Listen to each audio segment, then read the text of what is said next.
This audiobook is not a replacement for the FAA publication, Remote Pilot, Small Unmanned Aircraft Systems Study Guide. This audiobook is intended only as a supplemental study aid. Chapter 2, Airspace Classification, Operating Requirements, and Flight Restrictions. Introduction. The two categories of airspace are regulatory and non-regulatory. Within these two categories, there are four types: controlled, uncontrolled, special use, and other airspace. The categories and types of airspace are dictated by the complexity or density of aircraft movements, nature of the operations conducted within the airspace, the level of safety required, and national and public interest. Figure 2:1 presents a profile view of the dimensions of various classes of airspace. Controlled airspace. Controlled airspace is a generic term that covers the different classifications of airspace and defined dimensions within which air traffic control (ATC) service is provided in accordance with the airspace classification.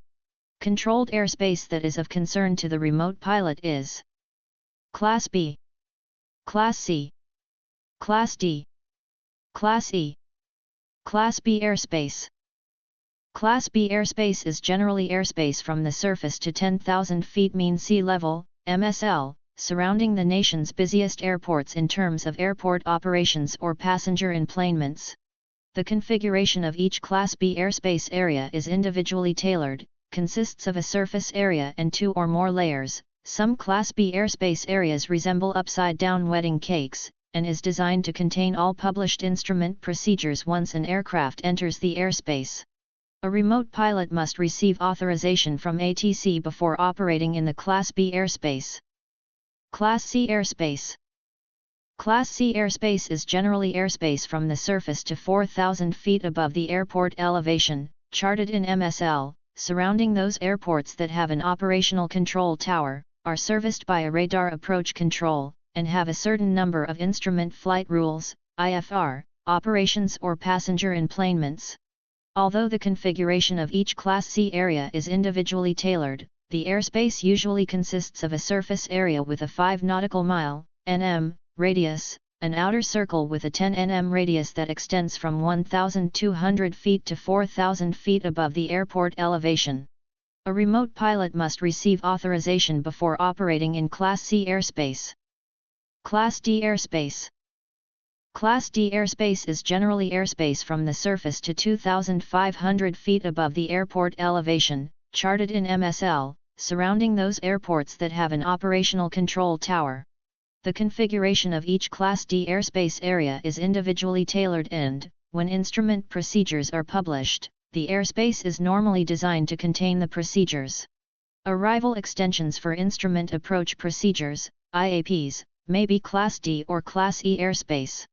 A remote pilot must receive ATC authorization before operating in Class D airspace. Class E airspace. Class E airspace is the controlled airspace not classified as Class A, B, C, or D airspace. A large amount of the airspace over the United States is designated as Class E airspace. This provides sufficient airspace for the safe control and separation of aircraft during IFR operations. Chapter 3 of the Aeronautical Information Manual, AIM, explains the various types of Class E airspace. Sectional and other charts depict all locations of Class E airspace with bases below 14,500 feet MSL. In areas where charts do not depict a Class E base, Class E begins at 14,500 feet MSL. In most areas, the Class E airspace base is 1,200 feet above ground level, AGL.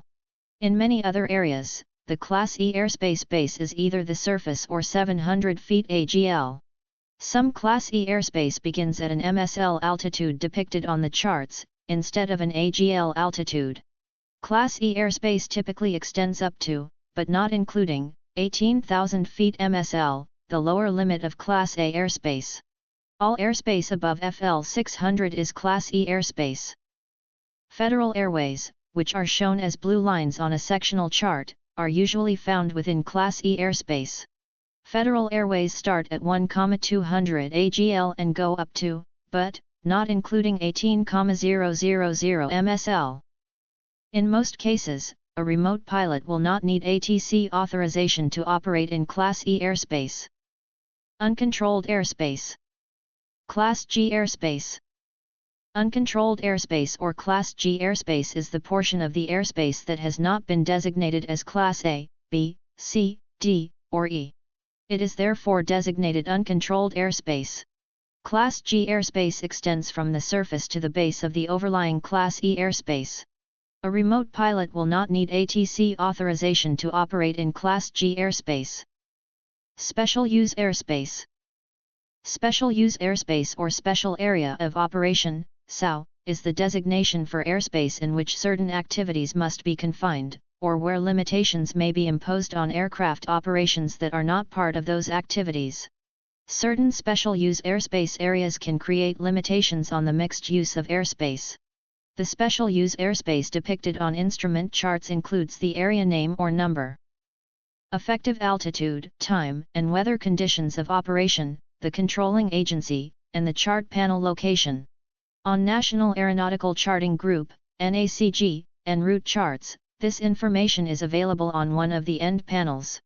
Special use airspace usually consists of prohibited areas, restricted areas, warning areas, military operation areas, MOAs, alert areas, controlled firing areas, CFAs, prohibited areas. Prohibited areas contain airspace of defined dimensions within which the flight of aircraft is prohibited. Such areas are established for security or other reasons associated with the national welfare. These areas are published in the Federal Register and are depicted on aeronautical charts. The area is charted as a P followed by a number, example P40. Examples of prohibited areas include Camp David and the National Mall in Washington, D.C., where the White House and the congressional buildings are located. Figure 2-2. Restricted areas. Restricted areas are areas where operations are hazardous to non-participating aircraft and contain airspace within which the flight of aircraft, while not wholly prohibited, is subject to restrictions. Activities within these areas must be confined because of their nature, or limitations may be imposed upon aircraft operations that are not a part of those activities, or both. Restricted areas denote the existence of unusual, often invisible, hazards to aircraft, example artillery firing, aerial gunnery, or guided missiles. Penetration of restricted areas without authorization from the using or controlling agency may be extremely hazardous to the aircraft. Figure 2-2. An example of a prohibited area, P40 around Camp David. Figure 2-3. Restricted areas on a sectional chart. 1. If the restricted area is not active and has been released to the FAA, the ATC facility allows the aircraft to operate in the restricted airspace without issuing specific clearance for it to do so. 2. If the restricted area is active and has not been released to the FAA, the ATC facility issues a clearance that ensures the aircraft avoids the restricted airspace. Restricted areas are charted with an R followed by a number, example R4401, and are depicted on the en route chart appropriate for use at the altitude or flight level, FL, being flown. Figure 10-1 restricted area information can be obtained on the back of the chart. Warning areas. Warning areas are similar in nature to restricted areas, however, the United States government does not have sole jurisdiction over the airspace. A warning area is airspace of defined dimensions, extending from 3 nanometers outward from the coast of the United States, containing activity that may be hazardous to non-participating aircraft. The purpose of such areas is to warn non-participating pilots of the potential danger. A warning area may be located over domestic or international waters or both. The airspace is designated with a W followed by a number, example W237. Figure 2-4. Military Operation Areas, MOAs. MOAs consist of airspace with defined vertical and lateral limits established for the purpose of separating certain military training activities from IFR traffic. Whenever an MOA is being used, non-participating IFR traffic may be cleared through an MOA if IFR separation can be provided by ATC. Otherwise, ATC reroutes or restricts non-participating IFR traffic. MOAs are depicted on sectional, VFR terminal area, and en route low altitude charts and are not numbered, example Camden Ridge MOA. Figure 2 to 5. However, the MOA is also further defined on the back of the sectional charts with times of operation, altitudes affected, and the controlling agency.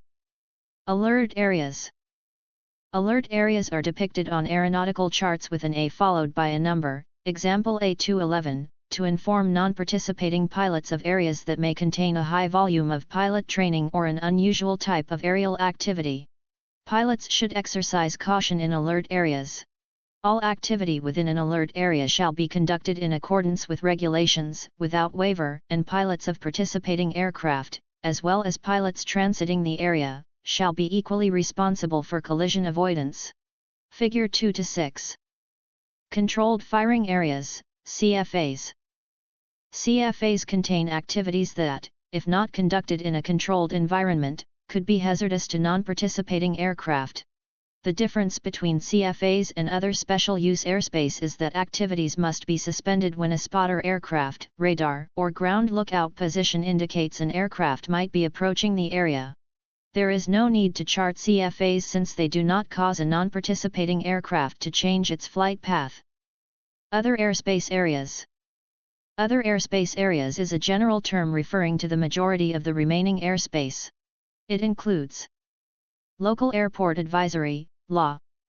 Military Training Route, MTR. Temporary Flight Restriction, TFR. Parachute Jump Aircraft Operations. Published VFR routes. Terminal Radar Service Area, TRSA. National Security Area, NSA. Air Defense Identification Zones, ADIZ, land and water-based and need for defense VFR, DVFR, flight plan to operate VFR in this airspace.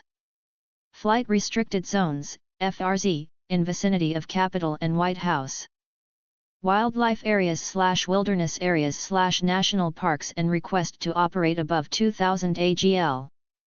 National Oceanic and Atmospheric Administration, NOAA, marine areas off the coast with requirement to operate above 2000 AGL. Tethered balloons for observation and weather recordings that extend on cables up to 60,000. Local Airport Advisory, LAW. An advisory service provided by flight service facilities, which are located on the landing airport, using a discrete ground-to-air frequency or the tower frequency when the tower is closed. LAW services include local airport advisories, automated weather reporting with voice broadcasting, and a continuous automated surface observing system, ASOS, / automated weather observing station, AWOS, data display, other continuous direct reading instruments, or manual observations available to the specialist. Military Training Routes, MTRs. MTRs are routes used by military aircraft to maintain proficiency in tactical flying. These routes are usually established below 10,000 feet MSL for operations at speeds in excess of 250 knots. Some route segments may be defined at higher altitudes for purposes of route continuity. Routes are identified as IFR, IR, and VFR, VR, followed by a number. Figure 2 to 7 MTRs with no segment above 1,500 feet AGL are identified by 4 number characters, example IR 1206, VR 1207. MTRs that include one or more segments above 1,500 feet AGL are identified by 3 number characters, example IR 206, VR 207.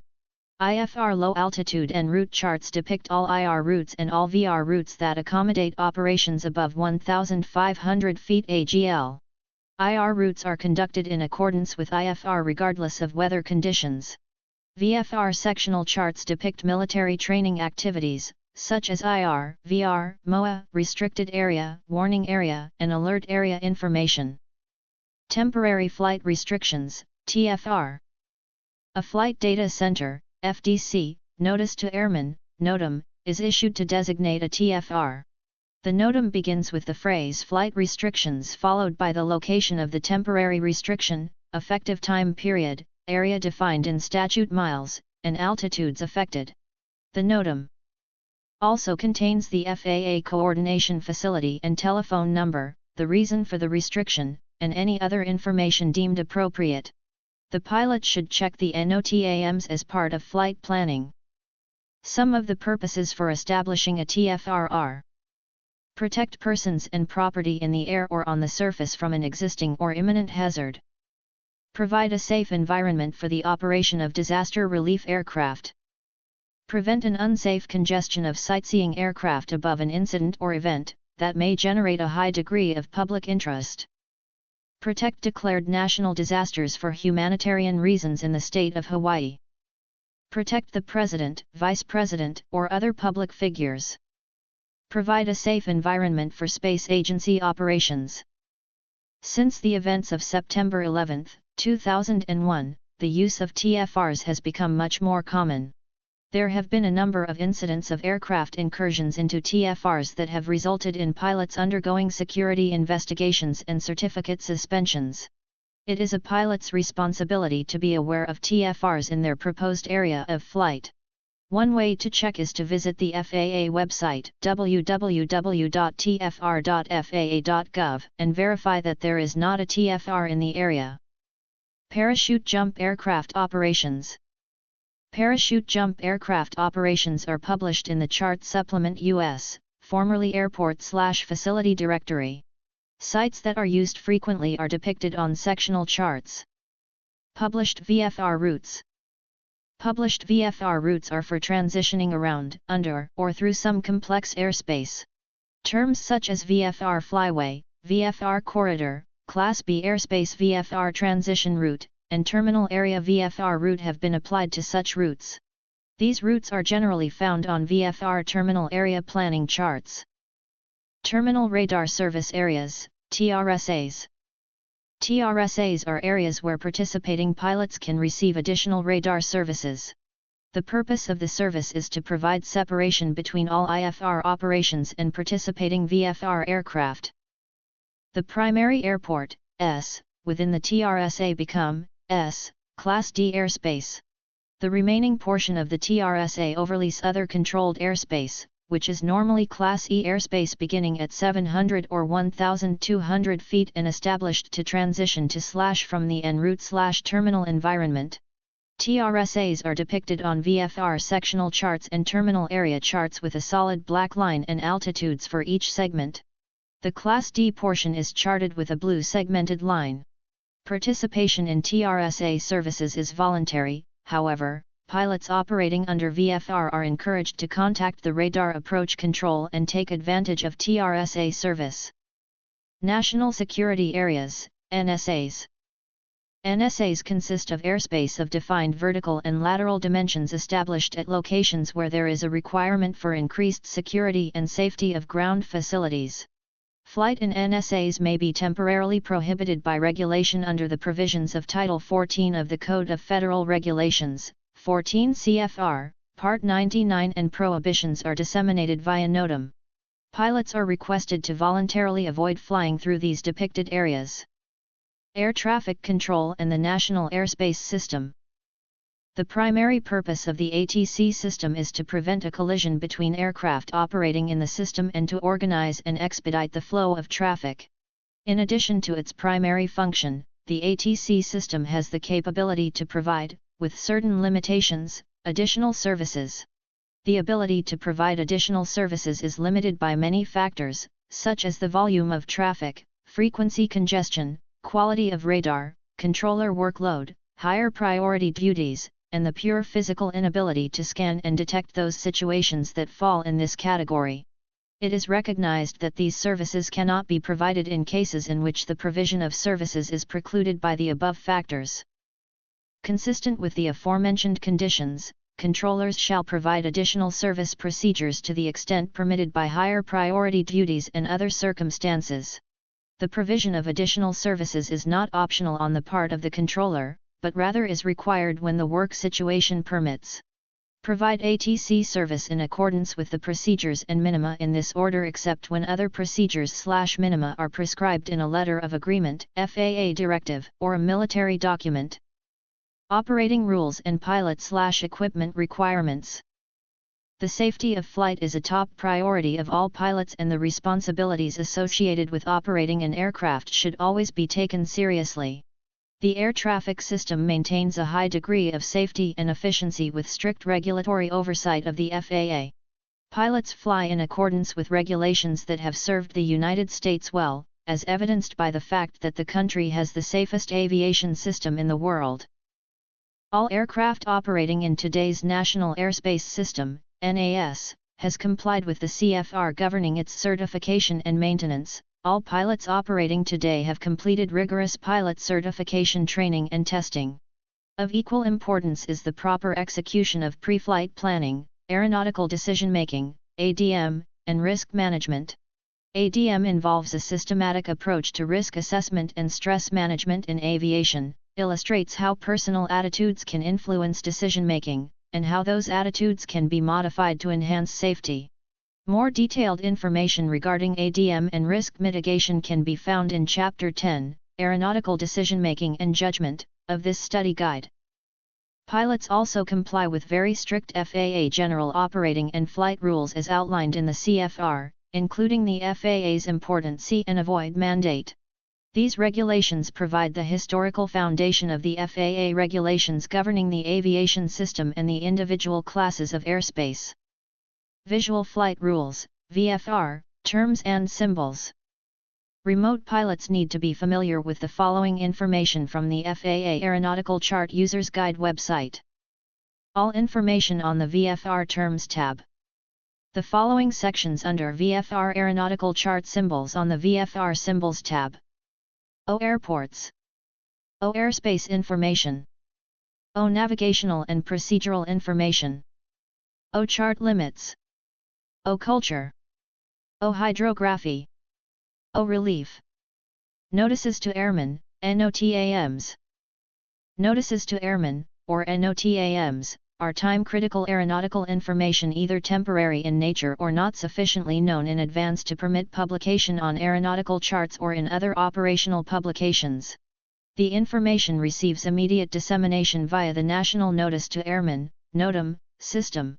NOTAMs contain current notices to airmen that are considered essential to the safety of flight, as well as supplemental data affecting other operational publications. There are many different reasons that NOTAMs are issued. Following are some of those reasons.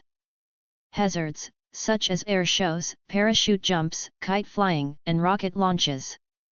Flights by important people such as heads of state. Inoperable lights on tall obstructions. Temporary erection of obstacles near airfields. Passage of flocks of birds through airspace. A NOTAM in this category is known as a birdtam. NOTAMs are available in printed form through subscription from the Superintendent of Documents or online at Pilot Web, which provides access to current NOTAM information. Local airport NOTAMs can be obtained online from various websites.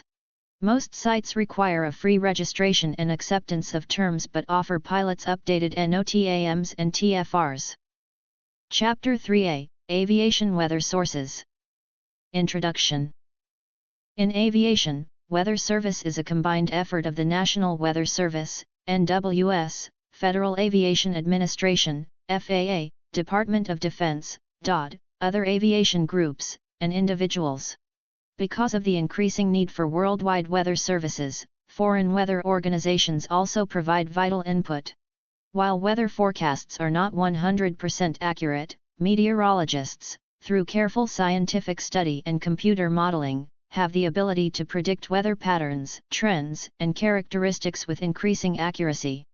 Through a complex system of weather services, government agencies, and independent weather observers, pilots and other aviation professionals receive the benefit of this vast knowledge base in the form of up-to-date weather reports and forecasts.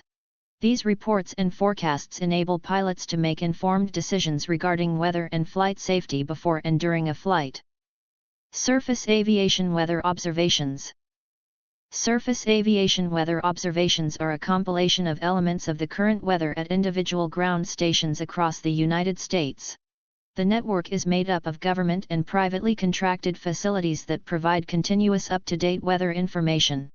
Automated weather sources, such as the Automated Weather Observing Systems, AWOS, Automated Surface Observing Systems, ASOS, as well as other automated facilities, also play a major role in the gathering of surface observations. Surface observations provide local weather conditions and other relevant information for a specific airport. This information includes the type of report, station identifier, date and time, modifier, as required, wind, visibility, runway visual range, RVR, weather phenomena, sky condition, temperature/dew point, altimeter reading, and applicable remarks. The information gathered for the surface observation may be from a person, an automated station, or an automated station that is updated or enhanced by a weather observer. In any form, the surface observation provides valuable information about individual airports around the country. These reports cover a small area and will be beneficial to the remote pilot. Aviation weather reports. Aviation weather reports are designed to give accurate depictions of current weather conditions. Each report provides current information that is updated at different times. Some typical reports are METARs and PIREPs. To view a weather report, go to http://www.aviationweather.gov. Aviation Routine Weather Report, METR. A METR is an observation of current surface weather reported in a standard international format. METARs are issued on a regularly scheduled basis unless significant weather changes have occurred. A special METR, SPICY, can be issued at any time between routine METR reports. Example, METR KGGG161753Z Auto 14021G26KT3/4SM plus TSRABR-BKN008 OVC012CB1817 A2970 RMK PRIS for. A typical METR report contains the following information in sequential order. 1 type of report. There are 2 types of METR reports. The first is the routine METR report that is transmitted on a regular time interval. The second is the aviation selected SPICY. This is a special report that can be given at any time to update the METR for rapidly changing weather conditions, aircraft mishaps, or other critical information. 2 Station identifier of 4-letter code as established by the International Civil Aviation Organization, ICAO. In the 48 contiguous states, a unique 3-letter identifier is preceded by the letter K. For example, Gregg County Airport in Longview, Texas, is identified by the letters KGGG, K being the country designation and GGG being the airport identifier.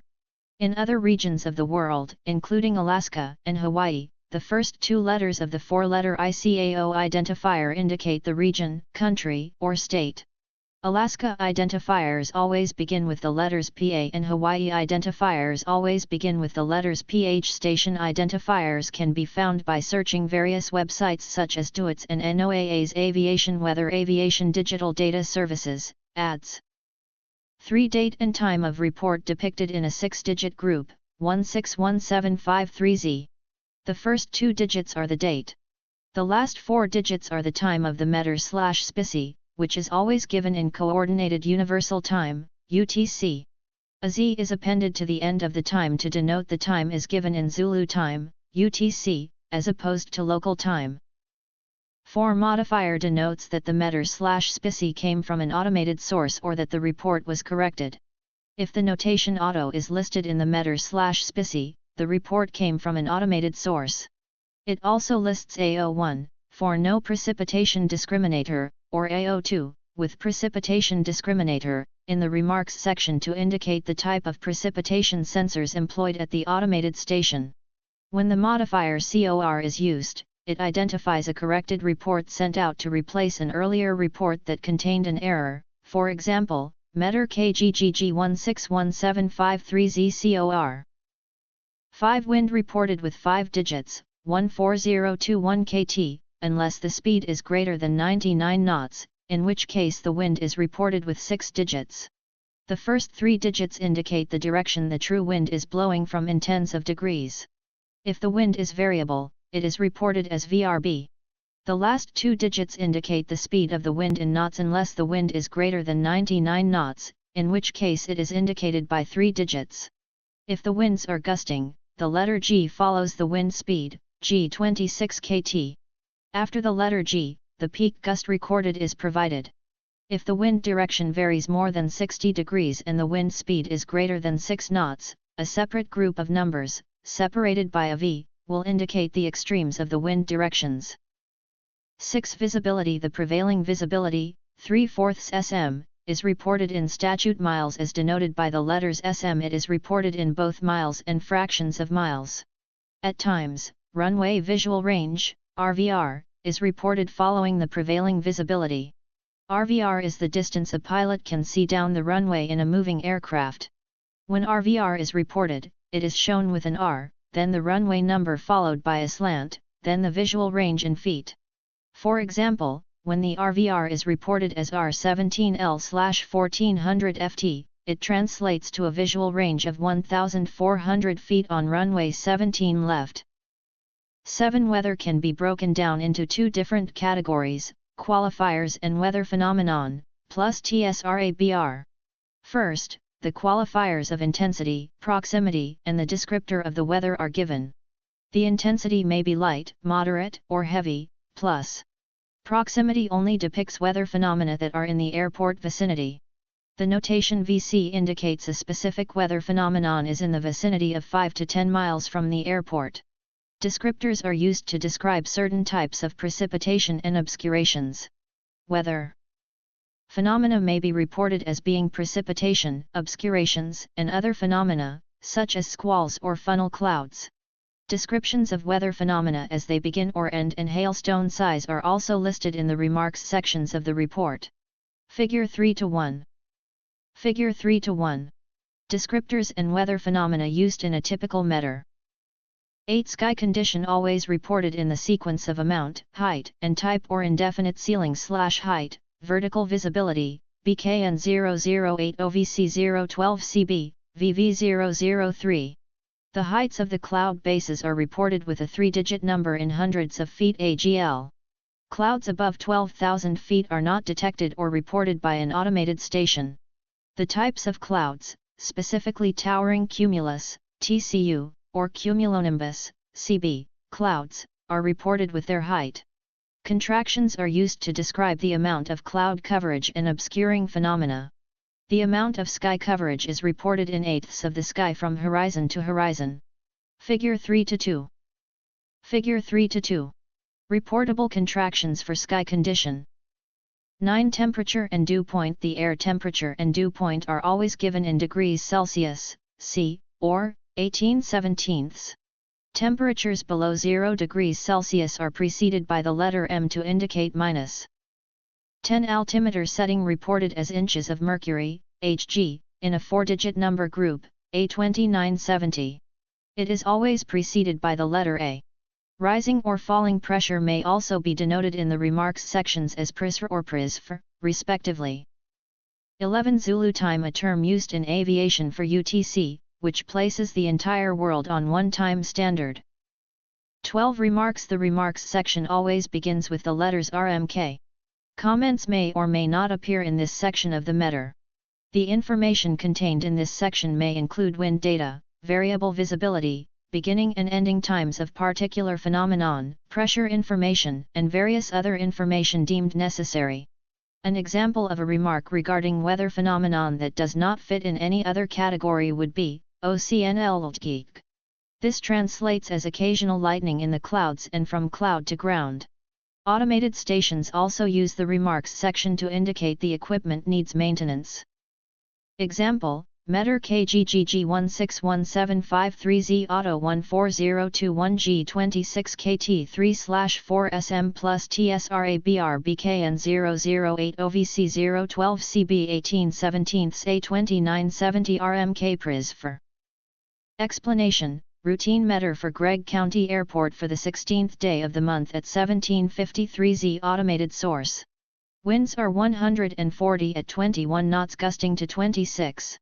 Visibility is 3/4 statute mile. Thunderstorms with heavy rain and mist. Ceiling is broken at 800 feet, overcast at 1,200 feet with cumulonimbus clouds.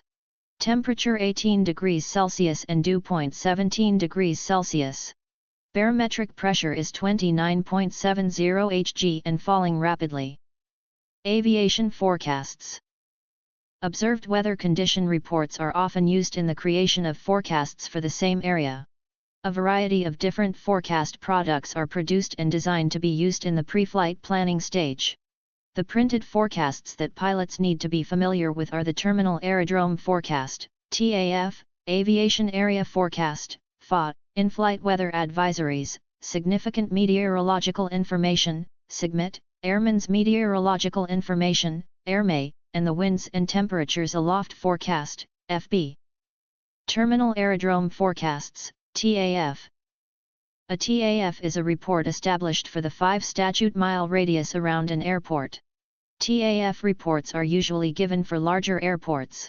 Each TAF is valid for a 24 or 30-hour time period and is updated 4 times a day at 0000Z, 0600Z, 1200Z, and 1800Z.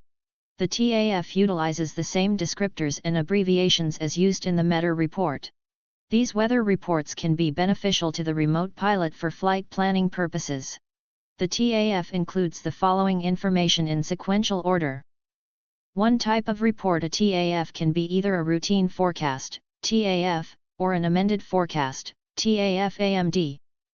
2. ICAO station identifier. The station identifier is the same as that used in a METR. 3. Date and time of origin. Time and date, 081125Z, of TAF origination is given in the 6-number code, with the first 2 being the date, the last 4 being the time. Time is always given in UTC as denoted by the Z following the time block. 4. Valid period. Dates and times. The TAF valid period, 0812/0912, follows the date/time of forecast origin group.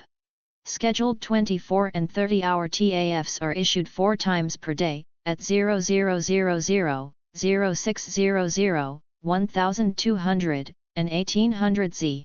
The first 2 digits, 08, are the day of the month for the start of the TAF. The next 2 digits, 12, are the starting hour, UTC. 09 is the day of the month for the end of the TAF, and the last 2 digits, 12, are the ending hour, UTC, of the valid period.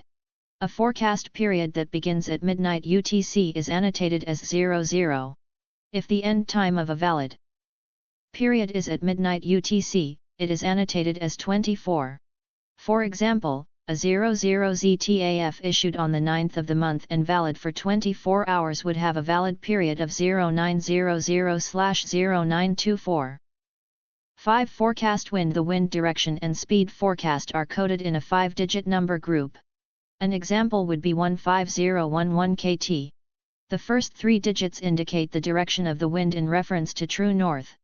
The last 2 digits state the wind speed in knots appended with kT like the METR. Winds greater than 99 knots are given in 3 digits. 6. Forecast visibility given in statute miles and may be in whole numbers or fractions. If the forecast is greater than 6 miles, it is coded as P6SM. 7. Forecast significant weather phenomena are coded in the TAF reports in the same format as the METR. 8. Forecast sky condition given in the same format as the METR. Only CB clouds are forecast in this portion of the TAF report as opposed to CBS and towering cumulus in the METR. 9. Forecast change group. For any significant weather change forecast to occur during the TAF time period, the expected conditions and time period are included in this group. This information may be shown as from, FM, and temporary, tempo. FM is used when a rapid and significant change, usually within an hour, is expected. Tempo is used for temporary fluctuations of weather, expected to last less than 1 hour. 10. Prob 30. A given percentage that describes the probability of thunderstorms and precipitation occurring in the coming hours. This forecast is not used for the first 6 hours of the 24-hour forecast. Example, TAF KPIR 111130Z 1112/1212 Tempo 1112/1114 5 SMBR FM 1500 16015 G25 KTP 6 SMSCT 040 BKN 250 FM 1200001401 KTP 6 SMBKN 080 OVC 150 Prob 30 1200/12043 SMTSRA BKN 030 C CB FM 12040001408 KTP 6 SMSCT 040 OVC 080 Tempo 1204/12083 SMTSRA OVC 030 CB. Explanation: Routine TAF for Pierre, South Dakota, on the 11th day of the month, at 11:30 Z, valid for 24 hours from 1200 Z on the 11th to 1200 Z on the 12th, wind from 150 degrees at 12 knots, visibility greater than 6 sm, broken clouds at 9,000 feet, temporarily, between 1200 Z and 1400 Z, visibility 5 sm in mist, from 1500 Z winds from 160 degrees at 15 knots, gusting to 25 knots, visibility greater than 6 sm, clouds scattered at 4,000 feet and broken at 25,000 feet, from 0000 Z wind from 140 degrees at 12 knots, visibility greater than 6 sm, clouds broken at 8,000 feet, overcast at 15,000 feet, between 0000 Z and 0400 Z, there is 30% probability of visibility 3 sm, thunderstorm with moderate rain showers, clouds broken at 3,000 feet with cumulonimbus clouds, from 0400 Z, winds from 140 degrees at 8 knots, visibility greater than 6 miles, clouds at 4,000 scattered and overcast at 8,000, temporarily between 0400 Z and 0800 Z, visibility 3 miles, thunderstorms with moderate rain showers, clouds overcast at 3,000 feet with cumulonimbus clouds. End of report. Smiley face. Convective significant meteorological information, WST. Convective SIGMETs are issued for severe thunderstorms with surface winds greater than 50 knots, hail at the surface greater than or equal to 3/4 inch in diameter, or tornadoes. They are also issued to advise pilots of embedded thunderstorms, lines of thunderstorms, or thunderstorms with heavy or greater precipitation that affect 40% or more of a 3,000 square mile or greater region. A remote pilot will find these weather alerts helpful for flight planning. Chapter 3b, Effects of Weather on Small Unmanned Aircraft Performance. Introduction. This chapter discusses the factors that affect aircraft performance, which include the aircraft weight, atmospheric conditions, runway environment, and the fundamental physical laws governing the forces acting on an aircraft. Since the characteristics of the atmosphere have a major effect on performance, it is necessary to review two dominant factors: pressure and temperature. Density, altitude. The more appropriate term for correlating aerodynamic performance in the non-standard atmosphere is density altitude, the altitude in the standard atmosphere corresponding to a particular value of air density. As the density of the air increases, lower density altitude, aircraft performance increases. Conversely, as air density decreases, higher density altitude, aircraft performance decreases. A decrease in air density means a high density altitude. An increase in air density means a lower density altitude. Density altitude has a direct effect on aircraft performance. Air density is affected by changes in altitude, temperature, and humidity. High density altitude refers to thin air while low density altitude refers to dense air. The conditions that result in a high density altitude are high elevations, low atmospheric pressures, high temperatures, high humidity, or some combination of these factors. Lower elevations, high atmospheric pressure, low temperatures, and low humidity are more indicative of low density altitude. Effects of pressure on density. Since air is a gas, it can be compressed or expanded. When air is compressed, a greater amount of air can occupy a given volume. Conversely, when pressure on a given volume of air is decreased, the air expands and occupies a greater space. That is, the original column of air at a lower pressure contains a smaller mass of air. In other words, the density is decreased.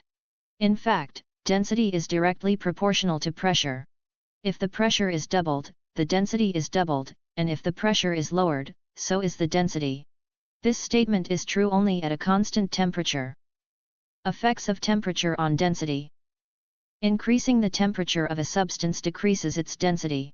Conversely, decreasing the temperature increases the density. Thus, the density of air varies inversely with temperature.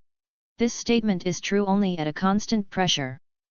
In the atmosphere, both temperature and pressure decrease with altitude and have conflicting effects upon density. However, the fairly rapid drop in pressure as altitude is increased usually has the dominant effect. Hence, pilots can expect the density to decrease with altitude. Effects of humidity, moisture, on density. The preceding paragraphs are based on the presupposition of perfectly dry air. In reality, it is never completely dry. The small amount of water vapor suspended in the atmosphere may be negligible under certain conditions, but in other conditions humidity may become an important factor in the performance of an aircraft. Water vapor is lighter than air, consequently, moist air is lighter than dry air. Therefore, as the water content of the air increases, the air becomes less dense, increasing density altitude and decreasing performance. It is lightest or least dense when, in a given set of conditions, it contains the maximum amount of water vapor. Humidity, also called relative humidity, refers to the amount of water vapor contained in the atmosphere and is expressed as a percentage of the maximum amount of water vapor the air can hold. This amount varies with the temperature. Warm air can hold more water vapor, while colder air can hold less. Perfectly dry air that contains no water vapor has a relative humidity of 0%, while saturated air that cannot hold any more water vapor has a relative humidity of 100%. Humidity alone is usually not considered an essential factor in calculating density, altitude, and aircraft performance, however, it does contribute. Performance. Performance is a term used to describe the ability of an aircraft to accomplish certain things that make it useful for certain purposes.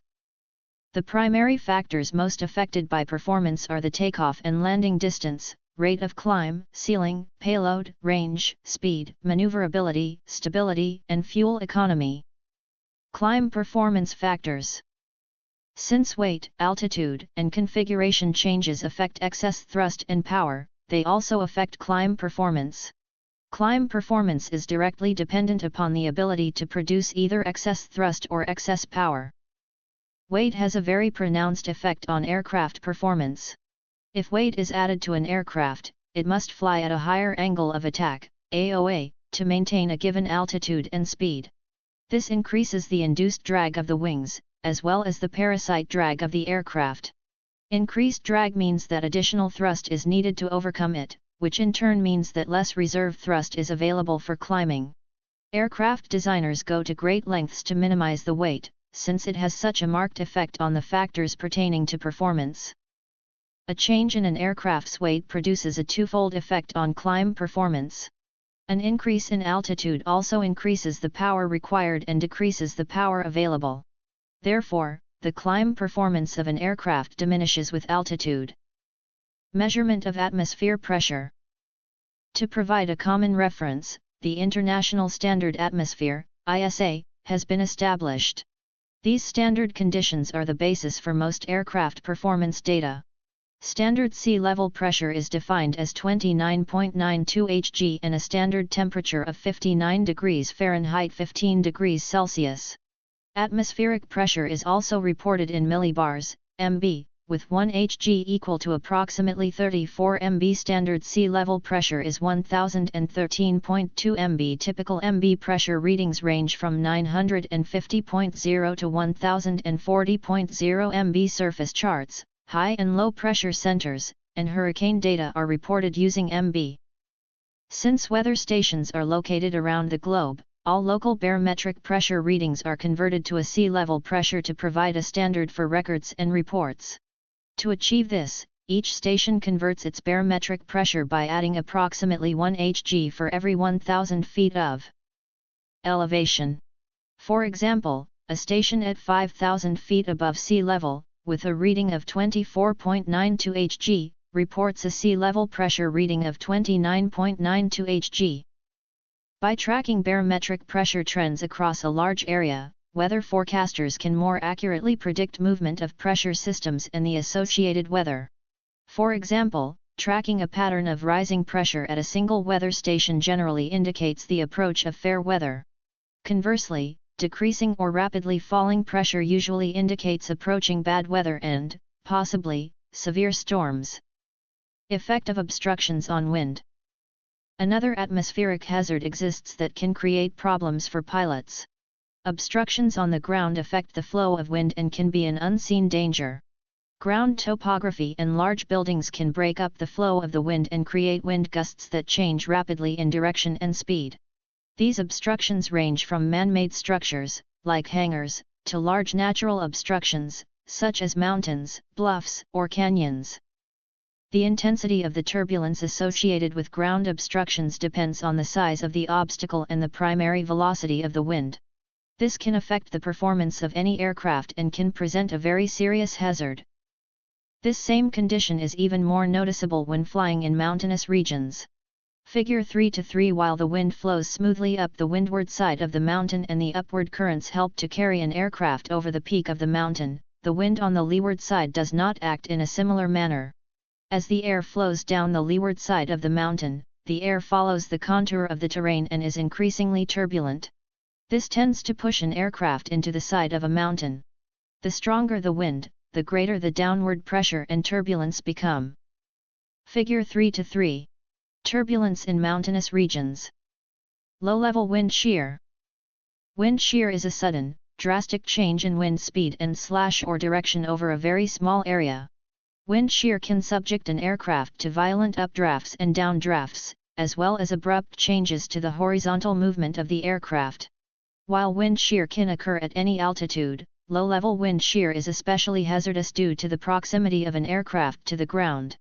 Low-level wind shear is commonly associated with passing frontal systems, thunderstorms, temperature inversions, and strong upper-level winds, greater than 25 knots.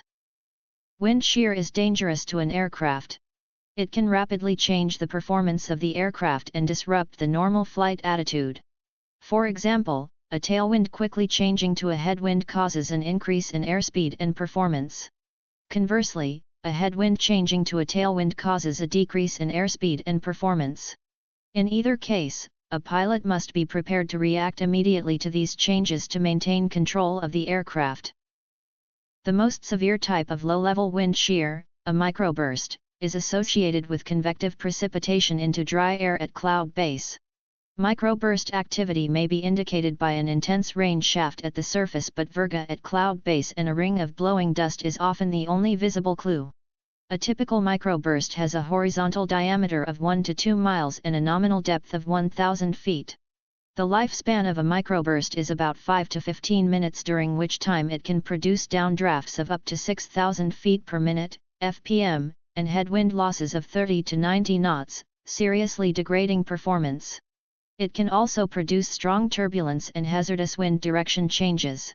During an inadvertent microburst encounter, the small UA may first experience a performance-increasing headwind, followed by performance-decreasing downdrafts, followed by a rapidly increasing tailwind. This can result in terrain impact or flight dangerously close to the ground. An encounter during approach involves the same sequence of wind changes and could force the small UA to the ground short of the intended landing area. It is important to remember that wind shear can affect any flight at any altitude. While wind shear may be reported, it often remains undetected and is a silent danger to aviation. Always be alert to the possibility of wind shear, especially when flying in and around thunderstorms and frontal systems. Atmospheric stability. The stability of the atmosphere depends on its ability to resist vertical motion.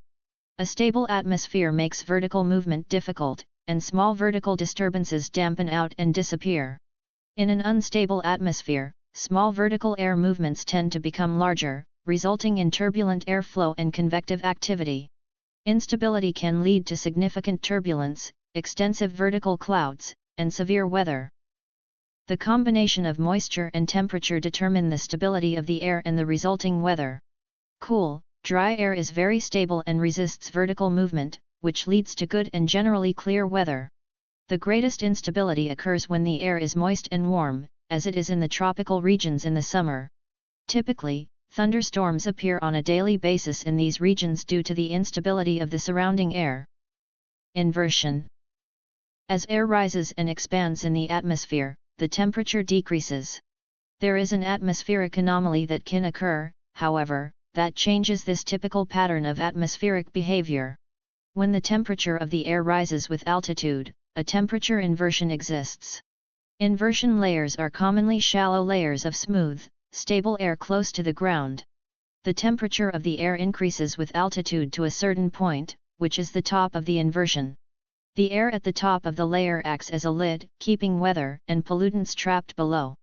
If the relative humidity of the air is high, it can contribute to the formation of clouds, fog, haze, or smoke, resulting in diminished visibility in the inversion layer. Surface-based temperature inversions occur on clear, cool nights when the air close to the ground is cooled by the lowering temperature of the ground. The air within a few hundred feet of the surface becomes cooler than the air above it. Frontal inversions occur when warm air spreads over a layer of cooler air, or cooler air is forced under a layer of warmer air. Temperature/dew point relationship. The relationship between dew point and temperature defines the concept of relative humidity. The dew point, given in degrees, is the temperature at which the air can hold no more moisture. When the temperature of the air is reduced to the dew point, the air is completely saturated and moisture begins to condense out of the air in the form of fog, dew, frost, clouds, rain, or snow. Methods by which air reaches the saturation point. If air reaches the saturation point while temperature and dew point are close together, it is highly likely that fog, low clouds, and precipitation will form. There are 4 methods by which air can reach the saturation point. First, when warm air moves over a cold surface, the air temperature drops and reaches the saturation point. Second, the saturation point may be reached when cold air and warm air mix. Third, when air cools at night through contact with the cooler ground, air reaches its saturation point. The fourth method occurs when air is lifted or is forced upward in the atmosphere. Dew and frost. On cool, clear, calm nights, the temperature of the ground and objects on the surface can cause temperatures of the surrounding air to drop below the dew point. When this occurs, the moisture in the air condenses and deposits itself on the ground, buildings, and other objects like cars and aircraft. This moisture is known as dew and sometimes can be seen on grass and other objects in the morning. If the temperature is below freezing, the moisture is deposited in the form of frost. While dew poses no threat to a small UA, frost poses a definite flight safety hazard. Frost disrupts the flow of air over the wing and can drastically reduce the production of lift. It also increases drag, which when combined with lowered lift production, can adversely affect the ability to take off. A small UA must be thoroughly cleaned and free of frost prior to beginning a flight. Clouds. To pilots, the cumulonimbus cloud is perhaps the most dangerous cloud type. It appears individually or in groups and is known as either an air mass or orographic thunderstorm. Heating of the air near the Earth's surface creates an air mass thunderstorm. The upslope motion of air in the mountainous regions causes orographic thunderstorms. Cumulonimbus clouds that form in a continuous line are non-frontal bands of thunderstorms or squall lines. Since rising air currents cause cumulonimbus clouds, they are extremely turbulent and pose a significant hazard to flight safety. For example, if a small UA enters a thunderstorm, the small UA could experience updrafts and downdrafts that exceed 3000 fpm. In addition, thunderstorms can produce large hailstones, damaging lightning, tornadoes, and large quantities of water, all of which are potentially hazardous to an aircraft. Standing lenticular altocumulus clouds. Standing lenticular altocumulus clouds are formed on the crests of waves created by barriers in the wind flow. The clouds show little movement, hence the name standing.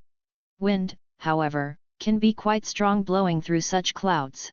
They are characterized by their smooth, polished edges. The presence of these clouds is a good indication of very strong turbulence and should be avoided. Stability. Stability of an air mass determines its typical weather characteristics. When one type of air mass overlays another, conditions change with height. Characteristics typical of an unstable and a stable air mass are as follows. Unstable air. Stable air. Cumuliform clouds. Stratiform clouds and fog. Showery precipitation. Continuous precipitation. Rough air, turbulence. Smooth air. Good visibility, except in blowing obstructions. Fair to poor visibility in haze and smoke. Fronts. As air masses move out of their source regions, they come in contact with other air masses of different properties. The zone between two different air masses is a frontal zone or front. Across this zone, temperature, humidity, and wind often change rapidly over short distances. Mountain flying. When planning a flight over mountainous terrain, gather as much pre-flight information as possible on cloud reports, wind direction, wind speed, and stability of air. Satellites often help locate mountain waves. Adequate information may not always be available, so remain alert for signposts in the sky. Wind at mountain top level in excess of 25 knots suggests some turbulence. Wind in excess of 40 knots across a mountain barrier dictates caution. Stratified clouds mean stable air. Standing lenticular and slash or rotor clouds suggest a mountain wave. Expect turbulence many miles to the lee of mountains and relative smooth flight on the windward side. Convective clouds on the windward side of mountains mean unstable air. Expect turbulence in close proximity to and on either side of the mountain. Structural icing. Two conditions are necessary for structural icing in flight. 1. The aircraft must be flying through visible water such as rain or cloud droplets. 2. The temperature at the point where the moisture strikes the aircraft must be 0 degrees Celsius or colder. Aerodynamic cooling can lower temperature of an airfoil to 0 degrees Celsius even though the ambient temperature is a few degrees warmer. Thunderstorm life cycle. A thunderstorm cell during its life cycle progresses through 3 stages: 1. The cumulus, 2. The mature, and 3. The dissipating. It is virtually impossible to visually detect the transition from one stage to another. The transition is subtle and by no means abrupt. Furthermore, a thunderstorm may be a cluster of cells in different stages of the life cycle. The cumulus stage. Although most cumulus clouds do not grow into thunderstorms, every thunderstorm begins as a cumulus. The key feature of the cumulus stage is an updraft as illustrated in Figure 3-4. The updraft varies in strength and extends from very near the surface to the cloud top. Growth rate of the cloud may exceed 3,000 feet per minute, so it is inadvisable to operate a small UA in an area of rapidly building cumulus clouds. Early during the cumulus stage, water droplets are quite small but grow to raindrop size as the cloud grows. The upwelling air carries the liquid water above the freezing level, creating an icing hazard. As the raindrops grow still heavier, they fall. The cold rain drags air with it, creating a cold downdraft coexisting with the updraft. The cell has reached the mature stage. The mature stage. Precipitation beginning to fall from the cloud base is your signal that a downdraft has developed and a cell has entered the mature stage. Cold rain in the downdraft retards compressional heating, and the downdraft remains cooler than surrounding air. Therefore, its downward speed is accelerated and may exceed 2,500 feet per minute. The down-rushing air spreads outward at the surface as shown in Figure 3-4, producing strong, gusty surface winds, a sharp temperature drop, and a rapid rise in pressure. The surface wind surge is a plow wind and its leading edge is the first gust. Meanwhile, updrafts reach a maximum with speeds possibly exceeding 6,000 feet per minute. Updrafts and downdrafts in close proximity create strong vertical shear and a very turbulent environment. All thunderstorm hazards reach their greatest intensity during the mature stage. The dissipating stage. Downdrafts characterize the dissipating stage of the thunderstorm cell as shown in Figure 3-4, and the storm dies rapidly. When rain has ended and downdrafts have abated, the dissipating stage is complete. When all cells of the thunderstorm have completed this stage, only harmless cloud remnants remain. Figure 3-4. Life cycle of a thunderstorm. Ceiling. For aviation purposes, a ceiling is the lowest layer of clouds reported as being broken or overcast, or the vertical visibility into an obscuration like fog or haze. Clouds are reported as broken when 5/8 to 7/8 of the sky is covered with clouds. Overcast means the entire sky is covered with clouds.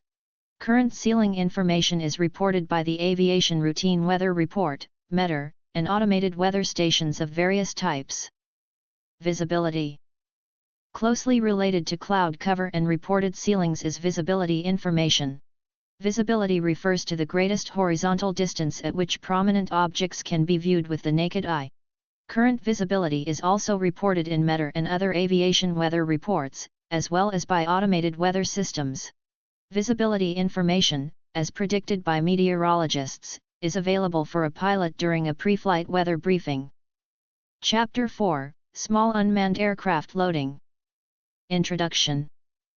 Before any flight, the remote pilot in command, PIC, should verify the aircraft is correctly loaded by determining the weight and balance condition of the aircraft. An aircraft's weight and balance restrictions established by the manufacturer or the builder should be closely followed. Compliance with the manufacturer's weight and balance limits is critical to flight safety. The remote PIC must consider the consequences of an overweight aircraft if an emergency condition arises. Although a maximum gross takeoff weight may be specified, the aircraft may not always safely take off with this load under all conditions. Conditions that affect takeoff and climb performance, such as high elevations, high air temperatures, and high humidity, high density altitudes, may require a reduction in weight before flight is attempted.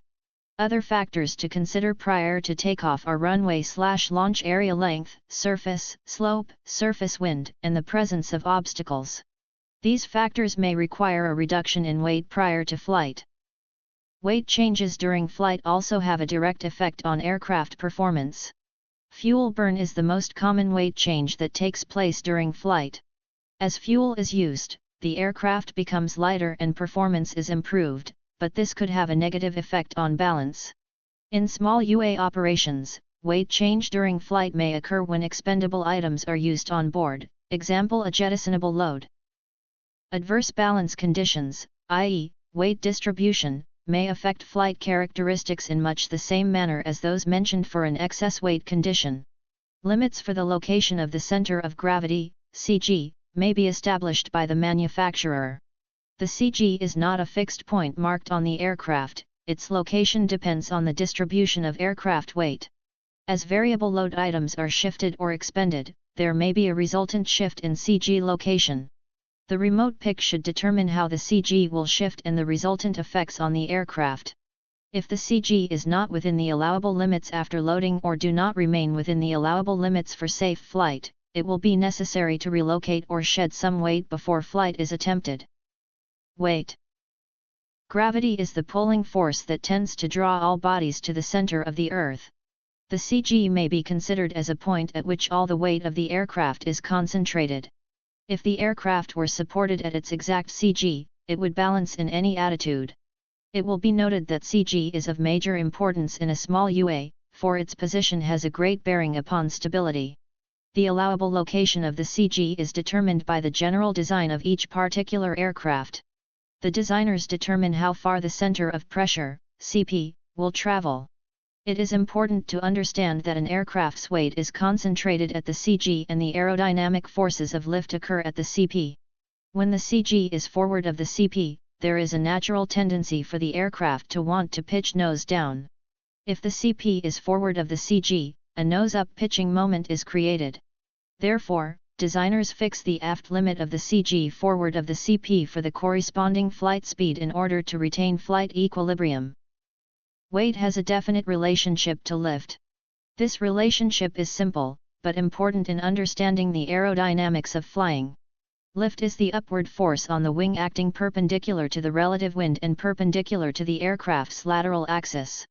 Lift is required to counteract the aircraft's weight. In stabilized level flight, when the lift force is equal to the weight force, the aircraft is in a state of equilibrium and neither accelerates upward or downward. If lift becomes less than weight, the vertical speed will decrease. When lift is greater than weight, the vertical speed will increase. Stability.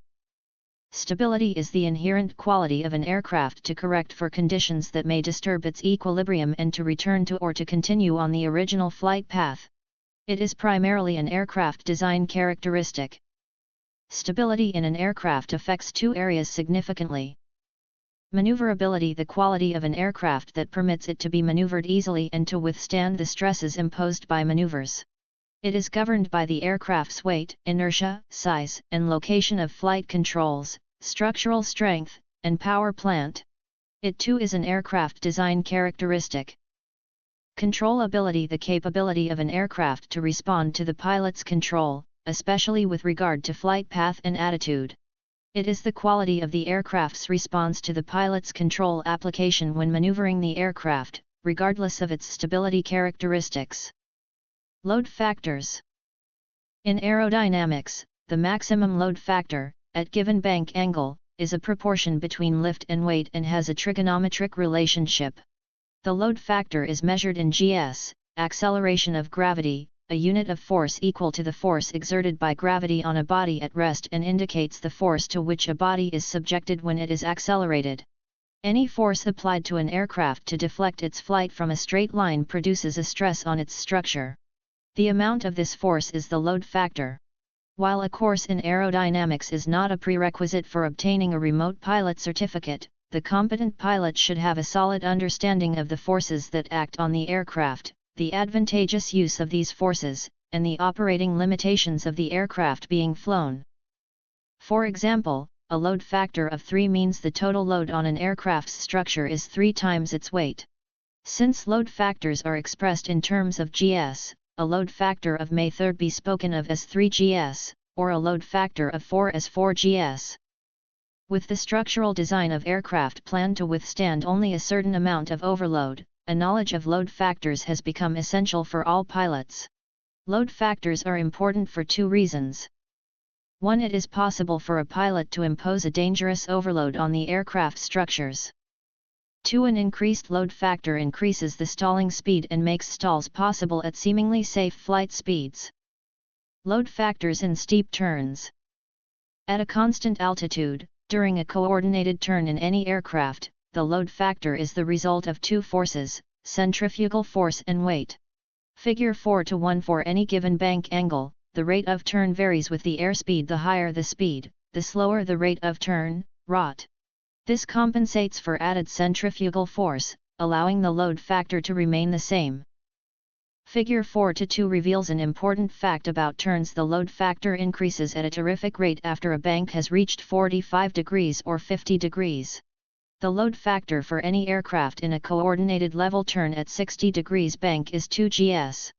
The load factor in an 80 degrees bank is 5.76 gs. The wing must produce lift equal to these load factors if altitude is to be maintained.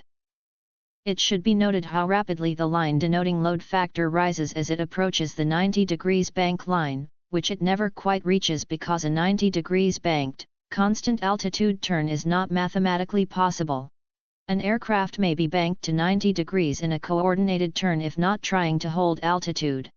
An aircraft that can be held in a 90 degrees banked slipping turn is capable of straight knife-edged flight.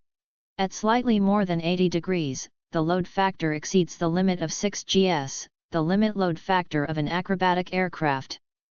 Load factors and stalling speeds. Any aircraft, within the limits of its structure, may be stalled at any airspeed. When a sufficiently high AOA is imposed, the smooth flow of air over an airfoil breaks up and separates, producing an abrupt change of flight characteristics and a sudden loss of lift, which results in a stall. A study of this effect has revealed that an aircraft's stalling speed increases in proportion to the square root of the load factor. This means that an aircraft with a normal unaccelerated stalling speed of 50 knots can be stalled at 100 knots by inducing a load factor of 4 gs. If it were possible for this aircraft to withstand a load factor of 9, it could be stalled at a speed of 150 knots. A pilot should be aware of the danger of inadvertently stalling the aircraft by increasing the load factor, as in a steep turn or spiral. Figure 4:2. Angle of bank changes load factor in level flight. Figure 4:1. 2 forces cause load factor during turns. Figures 4:2 and 4:3 show that banking an aircraft greater than 72 degrees in a steep turn produces a load factor of 3, and the stalling speed is increased significantly. If this turn is made in an aircraft with a normal unaccelerated stalling speed of 45 knots, the airspeed must be kept greater than 75 knots to prevent inducing a stall. A similar effect is experienced in a quick pull-up or any maneuver producing load factors above 1 g. This sudden, unexpected loss of control, particularly in a steep turn or abrupt application of the back elevator control near the ground, has caused many accidents. Since the load factor is squared as the stalling speed doubles, tremendous loads may be imposed on structures by stalling an aircraft at relatively high air speeds. Figure 4-3. Load factor changes stall speed. Weight and balance. Compliance with the weight and balance limits of any aircraft is critical to flight safety. Operating above the maximum weight limitation compromises the structural integrity of an aircraft and adversely affects its performance. Operation with the center of gravity, CG, outside the approved limits results in control difficulty. The aircraft's weight and balance data is important information for a pilot that must be frequently re-evaluated. Weight control. Weight is the force with which gravity attracts a body toward the center of the Earth. It is a product of the mass of a body and the acceleration acting on the body. Weight is a major factor in aircraft construction and operation and demands respect from all pilots. The force of gravity continuously attempts to pull an aircraft down toward Earth. The force of lift is the only force that counteracts weight and sustains an aircraft in flight. The amount of lift produced by an airfoil is limited by the airfoil design, AOA, airspeed, and air density. To assure that the lift generated is sufficient to counteract weight, loading an aircraft beyond the manufacturer's recommended weight must be avoided. If the weight is greater than the lift generated, the aircraft may be incapable of flight. Effects of weight. Any item aboard an aircraft that increases the total weight is undesirable for performance.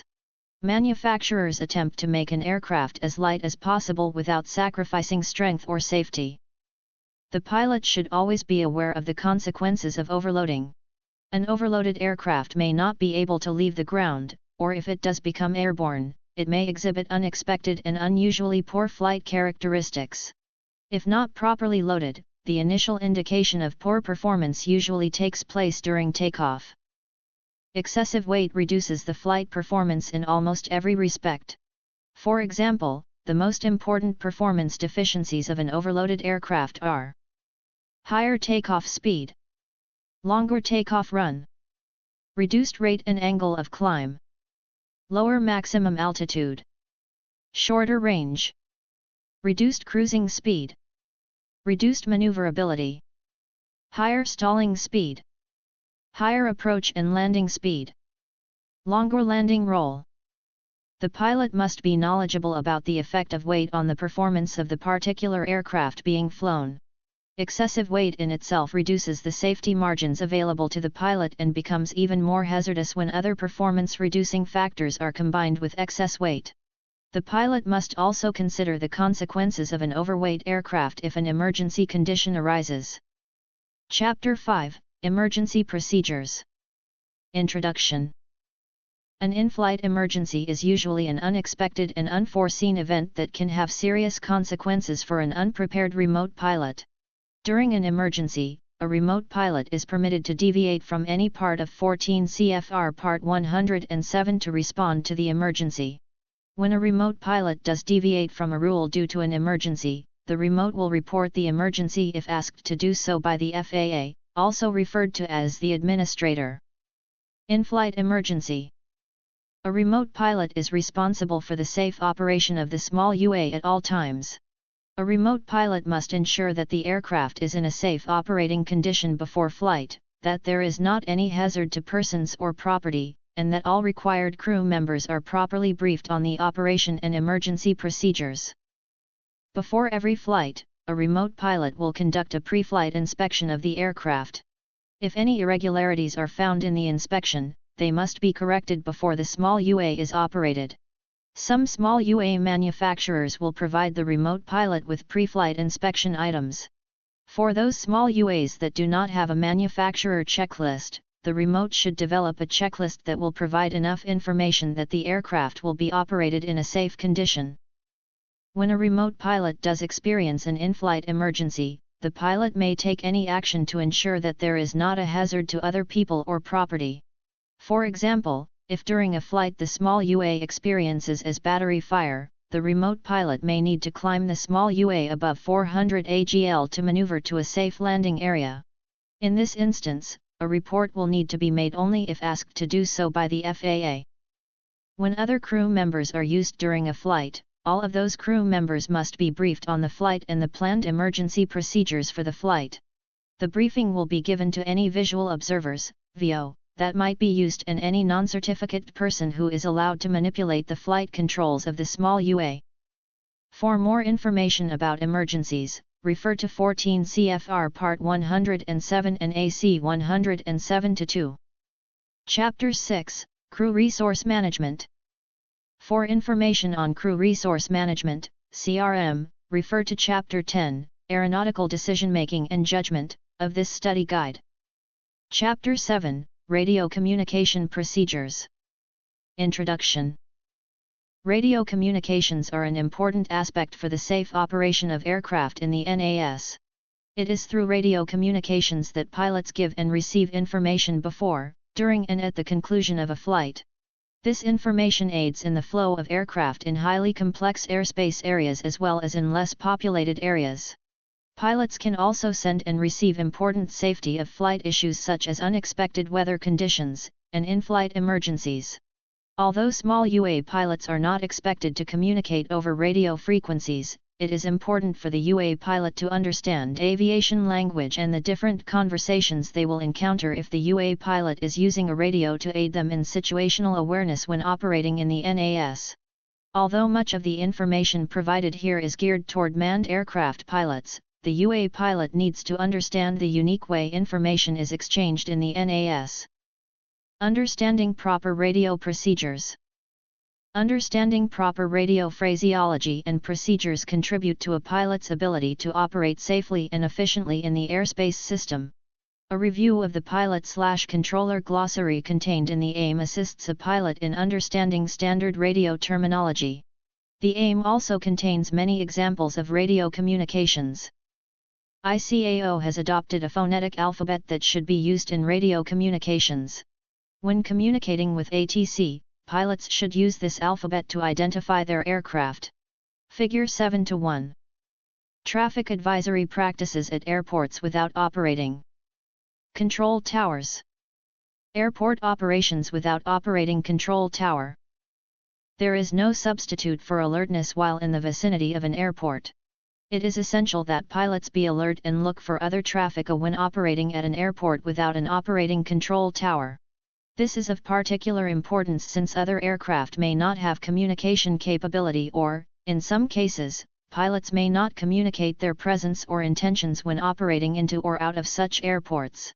To achieve the greatest degree of safety, it is essential that all radio-equipped aircraft transmit/receive on a common frequency and small UA pilots monitor other aircraft identified for the purpose of airport advisories.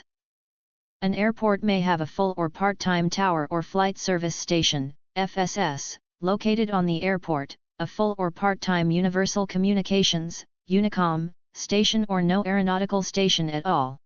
There are 3 ways for pilots to communicate their intention and obtain airport/traffic information when operating at an airport that does not have an operating tower: by communicating with an FSS, a UNICOM operator, or by making a self-announce broadcast. Many airports are now providing completely automated weather, radio check capability and airport advisory information on an automated UNICOM system. These systems offer a variety of features, typically selectable by microphone clicks, on the UNICOM frequency. Availability of the automated UNICOM will be published in the airport/facility directory and approach charts. Understanding communication on a common frequency. The key to communications at an airport without an operating control tower is selection of the correct common frequency.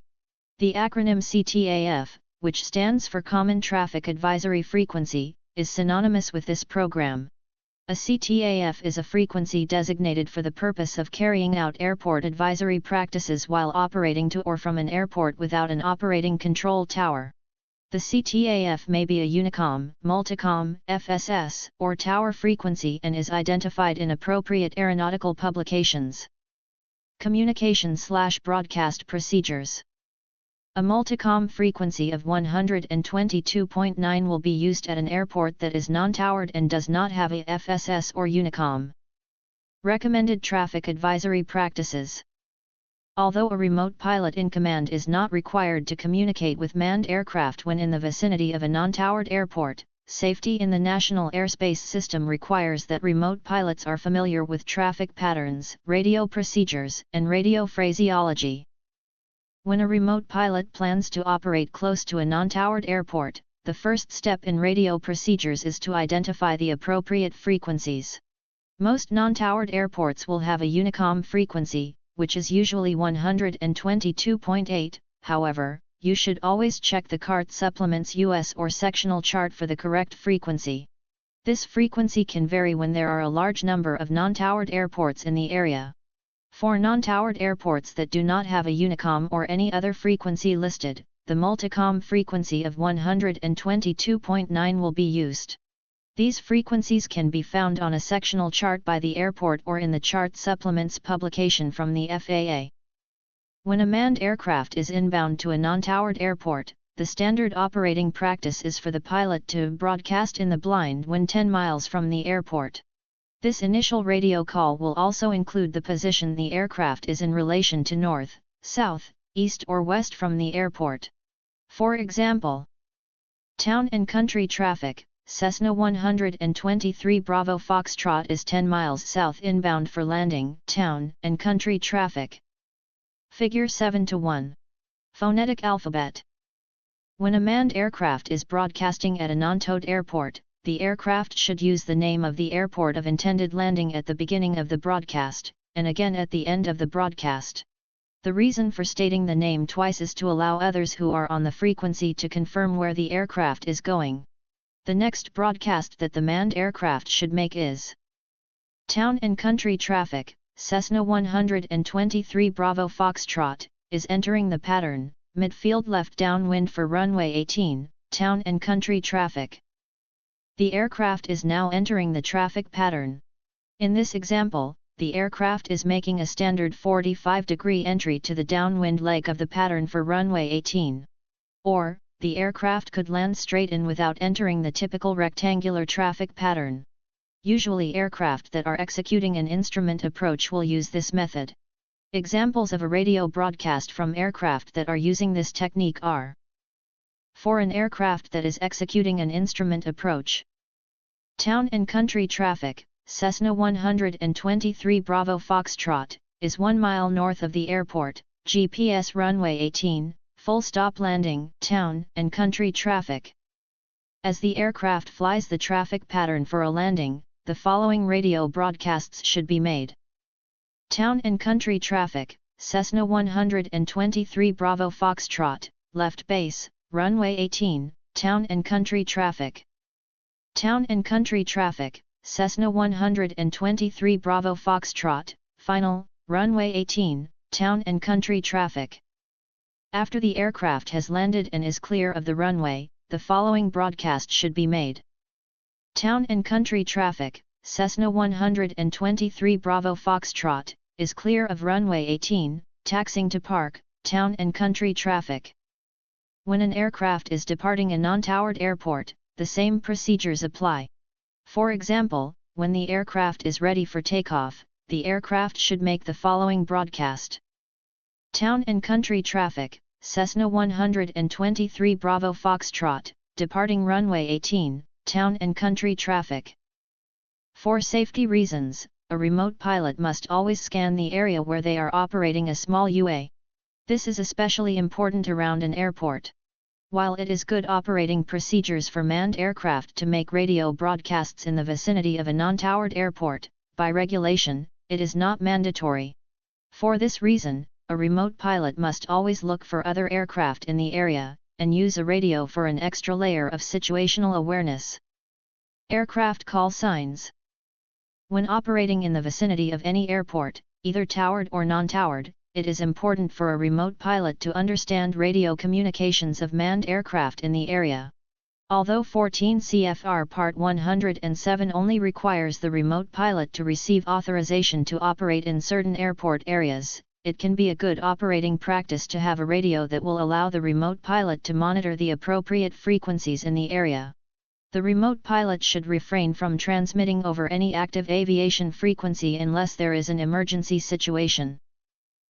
Aviation has unique communication procedures that will be foreign to a remote pilot who has not been exposed to aviation language previously.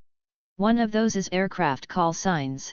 All aircraft that are registered in the United States will have a unique registration number, or N number. For example, N123IB, which would be pronounced in aviation terms by use of the phonetic alphabet as November 123 Alpha Bravo. In most cases, November will be replaced with either the aircraft manufacturer's name, make, and in some cases, the type of aircraft, model. Usually, when the aircraft is a light general aviation, GA, aircraft, the manufacturer's name will be used. In this case, if N123IB is a Cessna 172, the call sign would be Cessna 123 Alpha Bravo. If the aircraft is a heavier GA aircraft, such as a turboprop, or turbojet, the aircraft's model will be used in the call sign. If N123IB is a Cessna Citation, the call sign would be stated as Citation 123 Alpha Bravo. Typically, airliners will use the name of their companies and their flight number in their call signs. For example, Southwest Airlines Flight 711 would be said as Southwest 711. There are a few airlines such as British Airways who will not use the company name in their call sign. For example, British Airways uses Speedbird. To close, a remote pilot is not expected to communicate with other aircraft in the vicinity of an airport, and should not do so unless there is an emergency situation.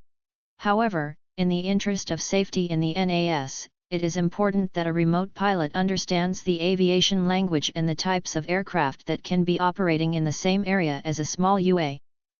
Chapter 8: Determining the performance of small unmanned aircraft. Introduction. The manufacturer may provide operational and performance information that contains the operational performance data for the aircraft, such as data pertaining to takeoff, climb, range, endurance, descent, and landing. To be able to make practical use of the aircraft's capabilities and limitations, it is essential to understand the significance of the operational data. The use of this data in flying operations is essential for safe and efficient operation.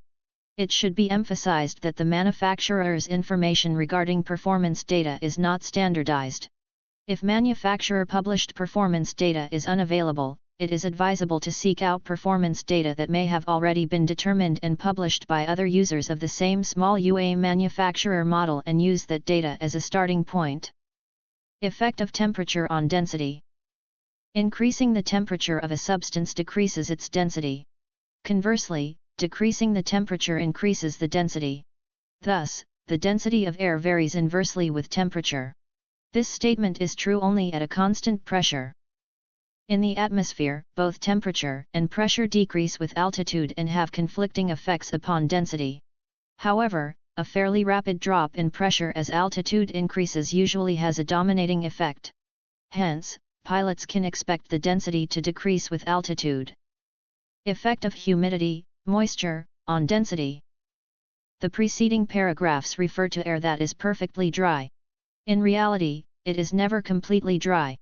The small amount of water vapor suspended in the atmosphere may be almost negligible under certain conditions, but in other conditions humidity may become an important factor in the performance of an aircraft.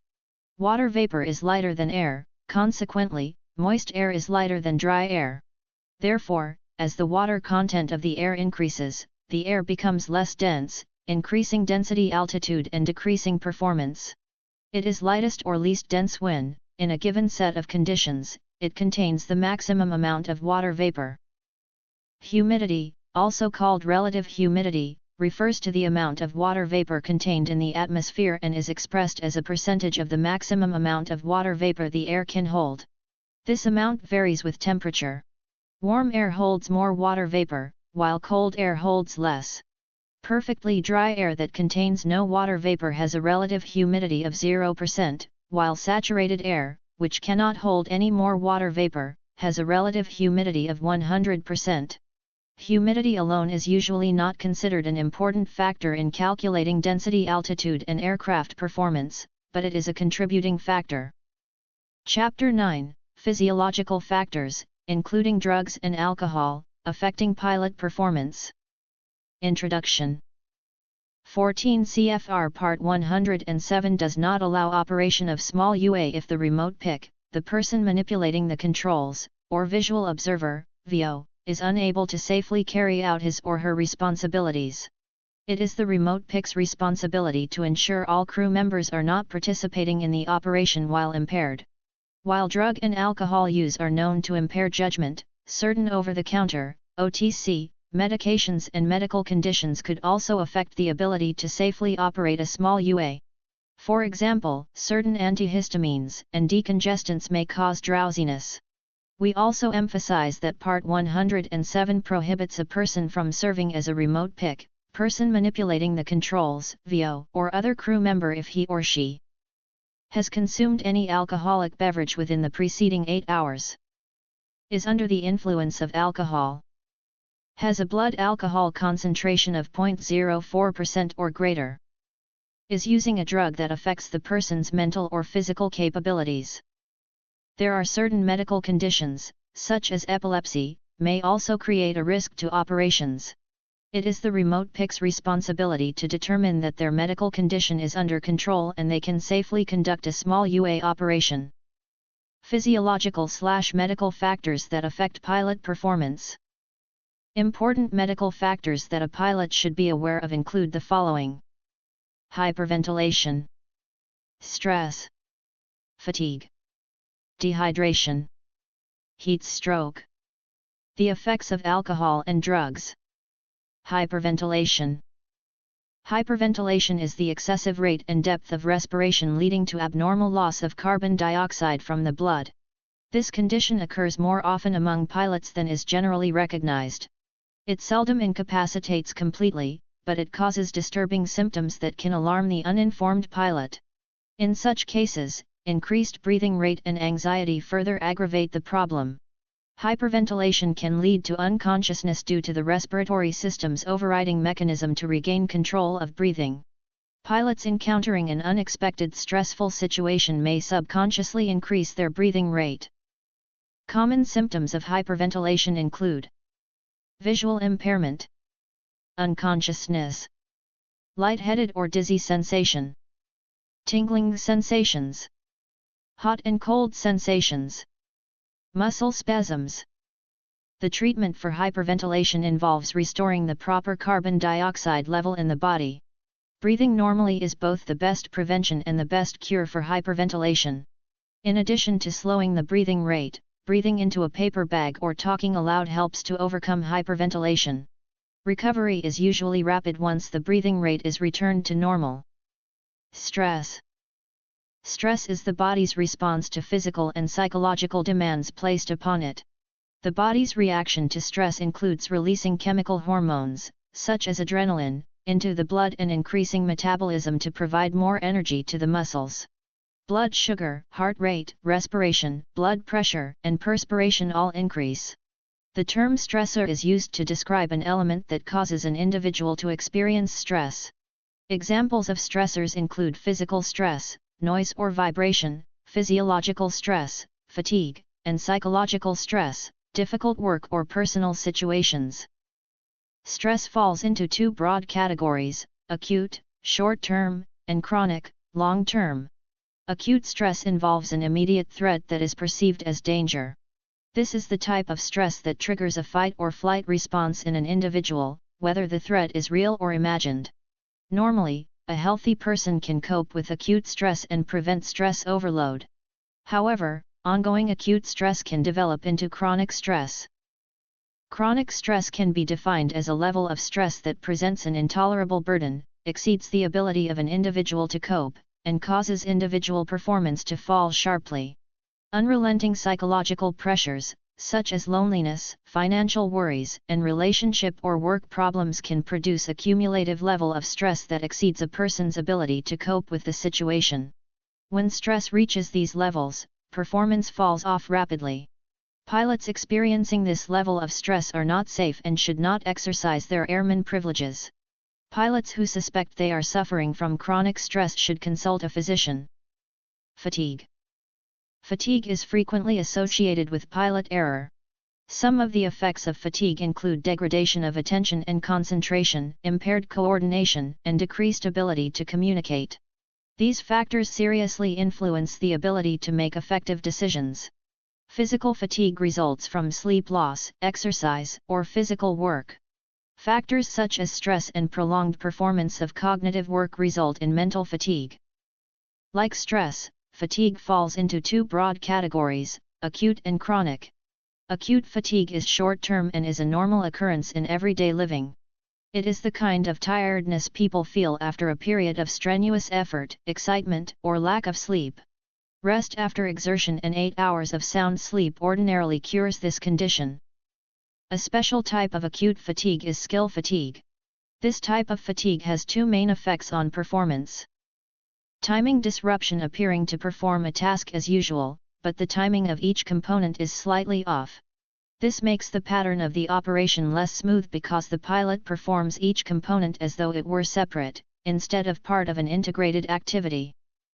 Disruption of the perceptual field, concentrating attention upon movements or objects in the center of vision and neglecting those in the periphery.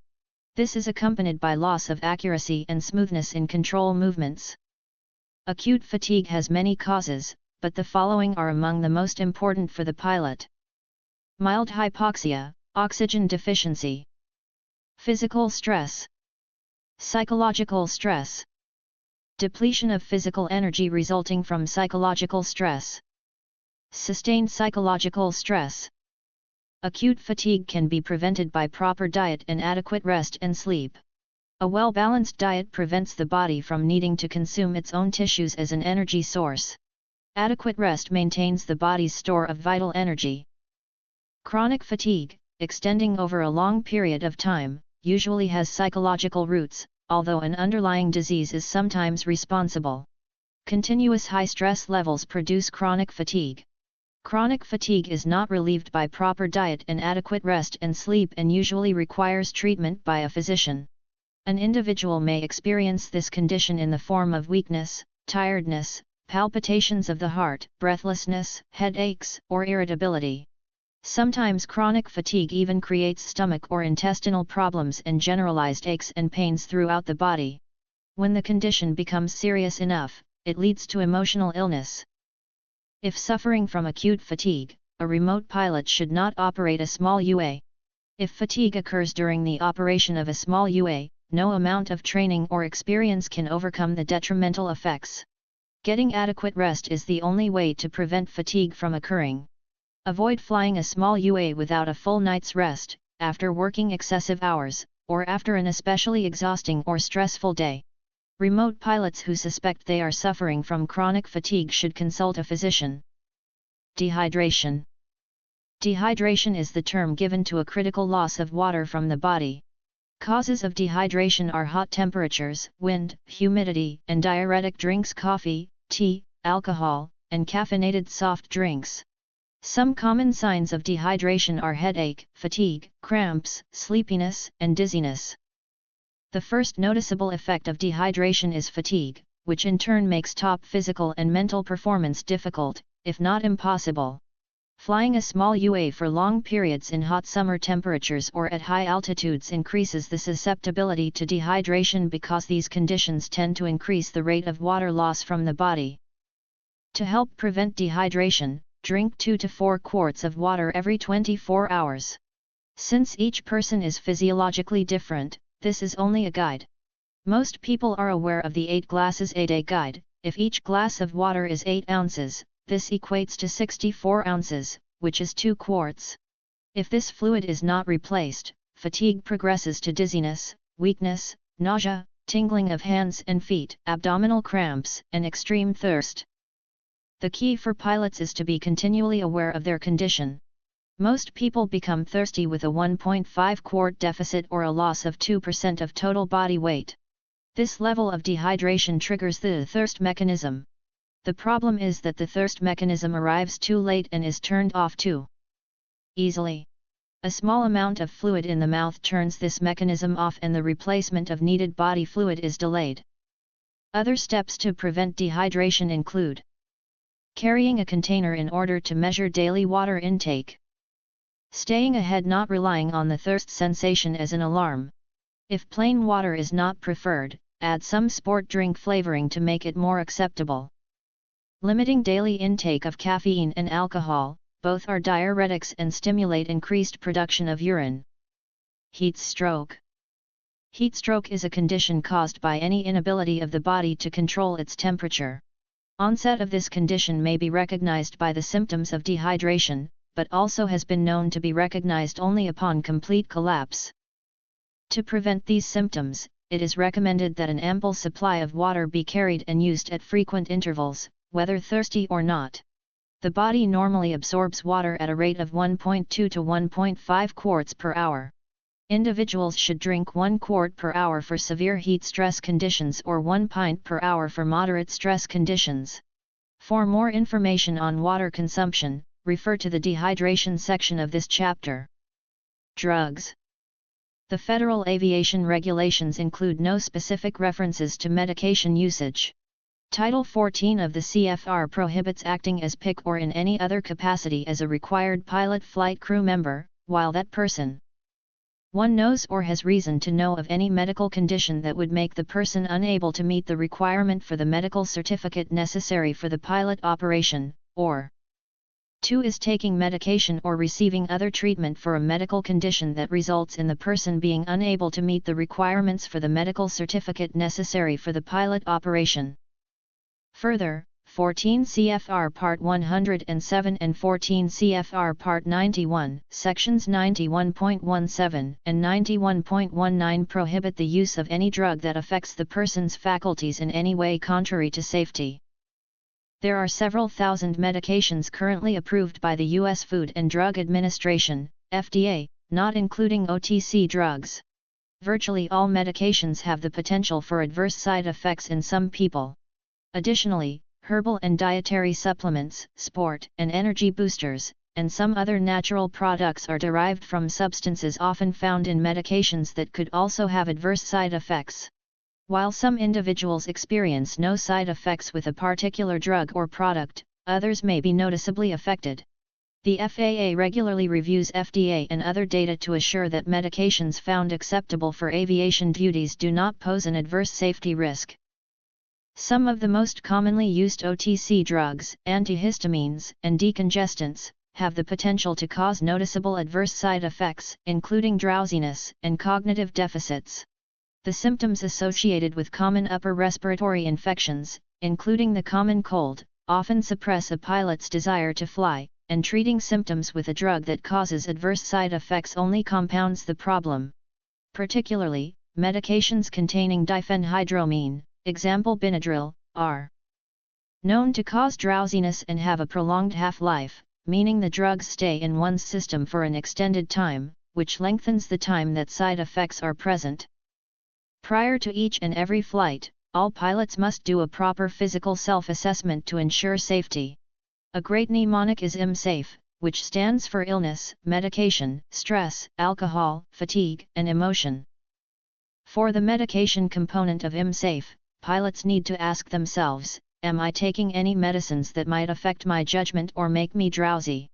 For any new medication, OTC, or prescribed, you should wait at least 48 hours after the first dose before flying to determine you do not have any adverse side effects that would make it unsafe to operate an aircraft. In addition to medication questions, pilots should also consider the following. Do not take any unnecessary or elective medications. Make sure you eat regular balanced meals. Bring a snack. Maintain good hydration, bring plenty of water. Ensure adequate sleep the night prior to the flight. Stay physically fit. Alcohol. Alcohol impairs the efficiency of the human body.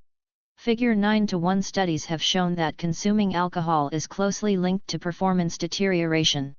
Pilots must make hundreds of decisions, some of them time-critical, during the course of a flight. The safe outcome of any flight depends on the ability to make the correct decisions and take the appropriate actions during routine occurrences, as well as abnormal situations. The influence of alcohol drastically reduces the chances of completing a flight without incident. Even in small amounts, alcohol can impair judgment, decrease sense of responsibility, affect coordination, constrict visual field, diminish memory, reduce reasoning ability, and lower attention span. As little as 1 ounce of alcohol can decrease the speed and strength of muscular reflexes, lessen the efficiency of eye movements while reading, and increase the frequency at which errors are committed. Impairments in vision and hearing can occur from consuming as little as 1 drink. While experiencing a hangover, a pilot is still under the influence of alcohol. Although a pilot may think he or she is functioning normally, motor and mental response impairment is still present. Considerable amounts of alcohol can remain in the body for over 16 hours, so pilots should be cautious about flying too soon after drinking. Figure 9:1. Impairment scale with alcohol use. Intoxication is determined by the amount of alcohol in the bloodstream. This is usually measured as a percentage by weight in the blood. 14 CFR Part 91 requires that blood alcohol level be less than 0.04% and that 8 hours pass between drinking alcohol and piloting an aircraft. A pilot with a blood alcohol level of 0.04% or greater after 8 hours cannot fly until the blood alcohol falls below that amount. Even though blood alcohol may be well below 0.04%, a pilot cannot fly sooner than 8 hours after drinking alcohol. Although the regulations are quite specific, it is a good idea to be more conservative than the regulations. Vision and flight. The more a pilot understands about the eyes and how they function, the easier it is to use vision effectively and compensate for potential problems. Scanning techniques. To scan effectively, pilots must look from right to left or left to right. They should begin scanning at the greatest distance an object can be perceived, top, and move inward toward the position of the aircraft, bottom. For each stop, an area approximately 30 degrees wide should be scanned. The duration of each stop is based on the degree of detail that is required, but no stop should last longer than 2 to 3 seconds. When moving from one viewing point to the next, pilots should overlap the previous field of view by 10 degrees. Figure 9:2. Figure 9:2. Scanning techniques. Chapter 10, Aeronautical Decision-Making and Judgment. Introduction. Aeronautical decision-making, ADM, is decision-making in a unique environment, aviation. It is a systematic approach to the mental process used by pilots to consistently determine the best course of action in response to a given set of circumstances. It is what a pilot intends to do based on the latest information he or she has. The importance of learning and understanding effective ADM skills cannot be overemphasized.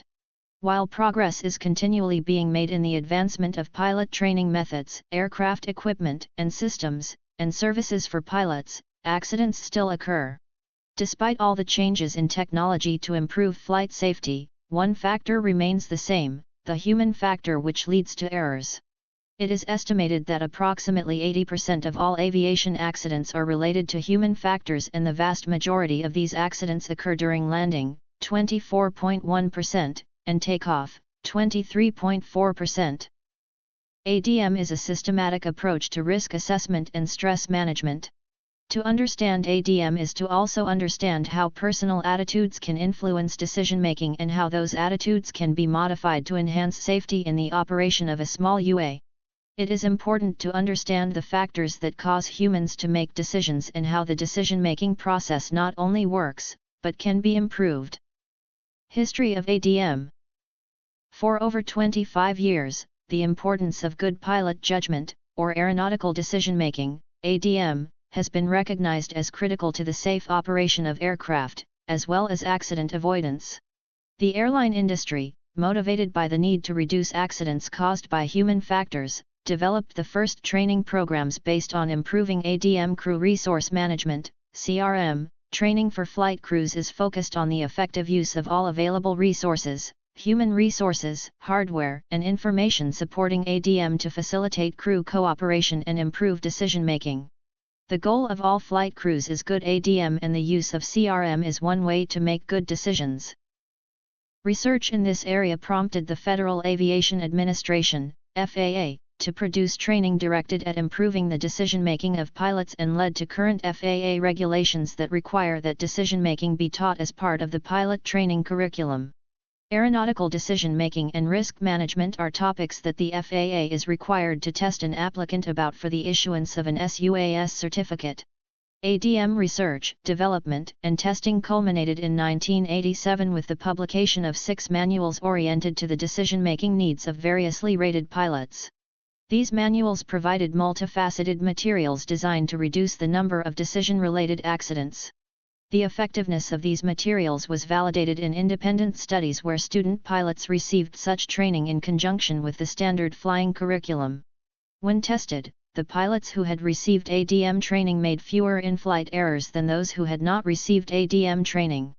The differences were statistically significant and ranged from about 10 to 50% fewer judgment errors.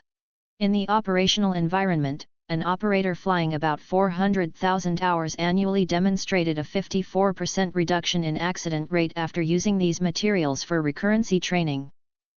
Contrary to popular opinion, good judgment can be taught. Tradition held that good judgment was a natural byproduct of experience, but as pilots continued to log accident-free flight hours, a corresponding increase of good judgment was assumed. Building upon the foundation of conventional decision-making, ADM enhances the process to decrease the probability of human error and increase the probability of a safe flight. ADM provides a structured, systematic approach to analyzing changes that occur during a flight and how these changes might affect the safe outcome of a flight. The ADM process addresses all aspects of decision-making and identifies the steps involved in good decision-making. Steps for good decision-making are: 1. Identifying personal attitudes hazardous to safe flight. 2. Learning behavior modification techniques. 3. Learning how to recognize and cope with stress. 4. Developing risk assessment skills. 5. Using all resources. 6. Evaluating the effectiveness of one's ADM skills. Risk management. The goal of risk management is to proactively identify safety-related hazards and mitigate the associated risks. Risk management is an important component of ADM. When a pilot follows good decision-making practices, the inherent risk in a flight is reduced or even eliminated. The ability to make good decisions is based upon direct or indirect experience and education. The formal risk management decision-making process involves 6 steps as shown in Figure 10:1. Consider automotive seat belt use. In just 2 decades, seat belt use has become the norm, placing those who do not wear seat belts outside the norm, but this group may learn to wear a seat belt by either direct or indirect experience. For example, a driver learns through direct experience about the value of wearing a seat belt when he or she is involved in a car accident that leads to a personal injury. An indirect learning experience occurs when a loved one is injured during a car accident because he or she failed to wear a seat belt. As you work through the ADM cycle, it is important to remember the 4 fundamental principles of risk management. 1. Accept no unnecessary risk. Flying is not possible without risk, but unnecessary risk comes without a corresponding return. 2. Make risk decisions at the appropriate level. Risk decisions should be made by the person who can develop and implement risk controls. 3. Accept risk when benefits outweigh dangers, costs. Figure 10:1. Risk management decision-making process. 4. Integrate risk management into planning at all levels.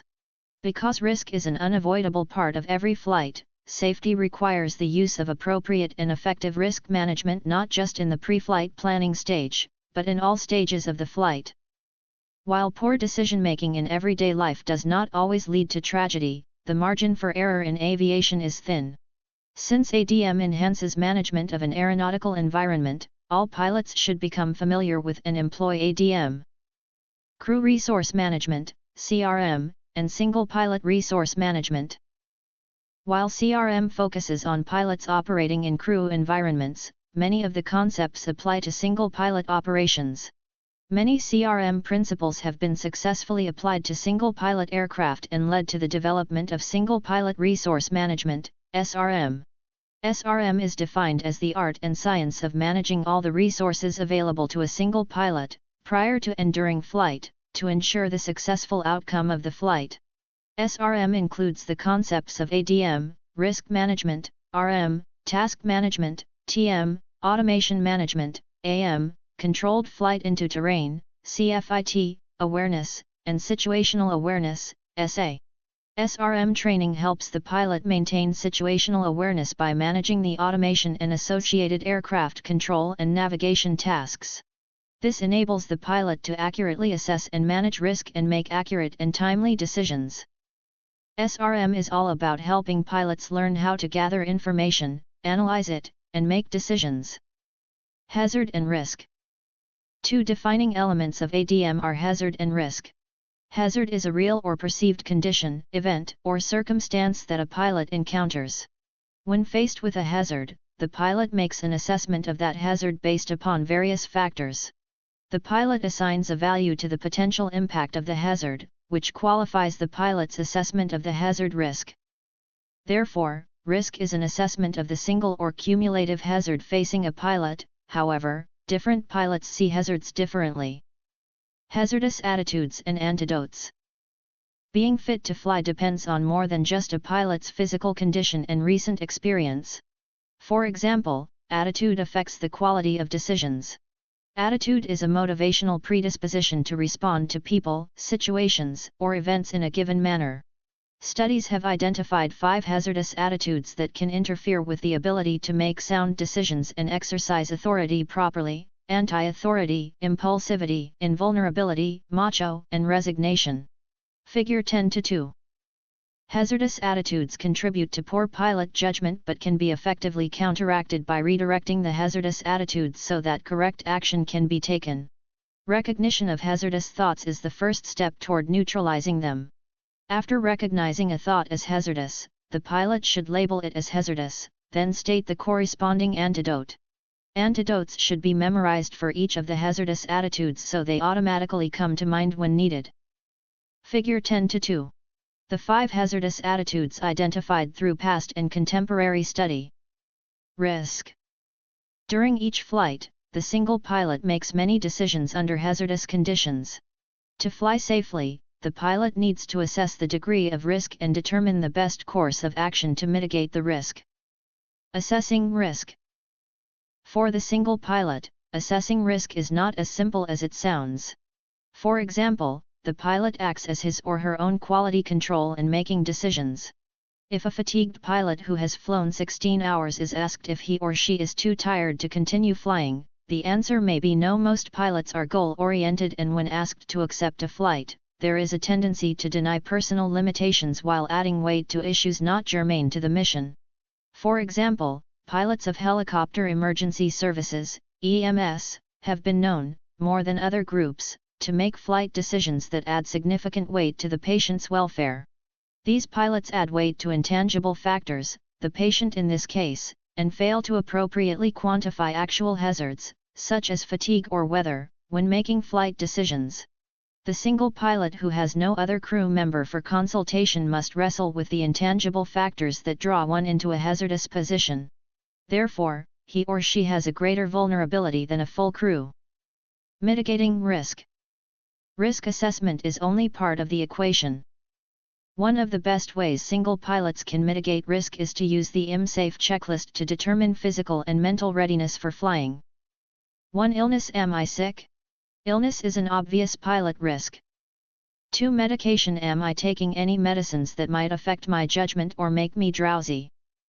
3. Stress. Am I under psychological pressure from the job? Do I have money, health, or family problems? Stress causes concentration and performance problems. While the regulations list medical conditions that require grounding, stress is not among them. The pilot should consider the effects of stress on performance. 4. Alcohol. Have I been drinking within 8 hours? Within 24 hours? As little as 1 ounce of liquor, 1 bottle of beer, or 4 ounces of wine can impair flying skills. Alcohol also renders a pilot more susceptible to disorientation and hypoxia. 5. Fatigue. Am I tired and not adequately rested? Fatigue continues to be one of the most insidious hazards to flight safety, as it may not be apparent to a pilot until serious errors are made. 6. Emotion. Am I emotionally upset? The PAVE checklist. Another way to mitigate risk is to perceive hazards. By incorporating the PAVE checklist into pre-flight planning, the pilot divides the risks of flight into 4 categories: pilot in command, PIC, aircraft, environment, and external pressures, PAVE, which form part of a pilot's decision-making process. With the PAVE checklist, pilots have a simple way to remember each category to examine for risk prior to each flight. Once a pilot identifies the risks of a flight, he or she needs to decide whether the risk, or combination of risks, can be managed safely and successfully. If not, make the decision to cancel the flight.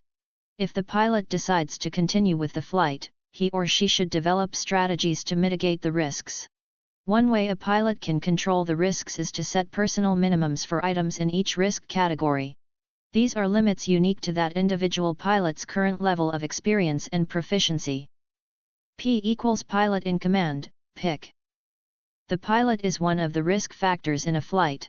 The pilot must ask, am I ready for this flight, in terms of experience, recency, currency, physical, and emotional condition?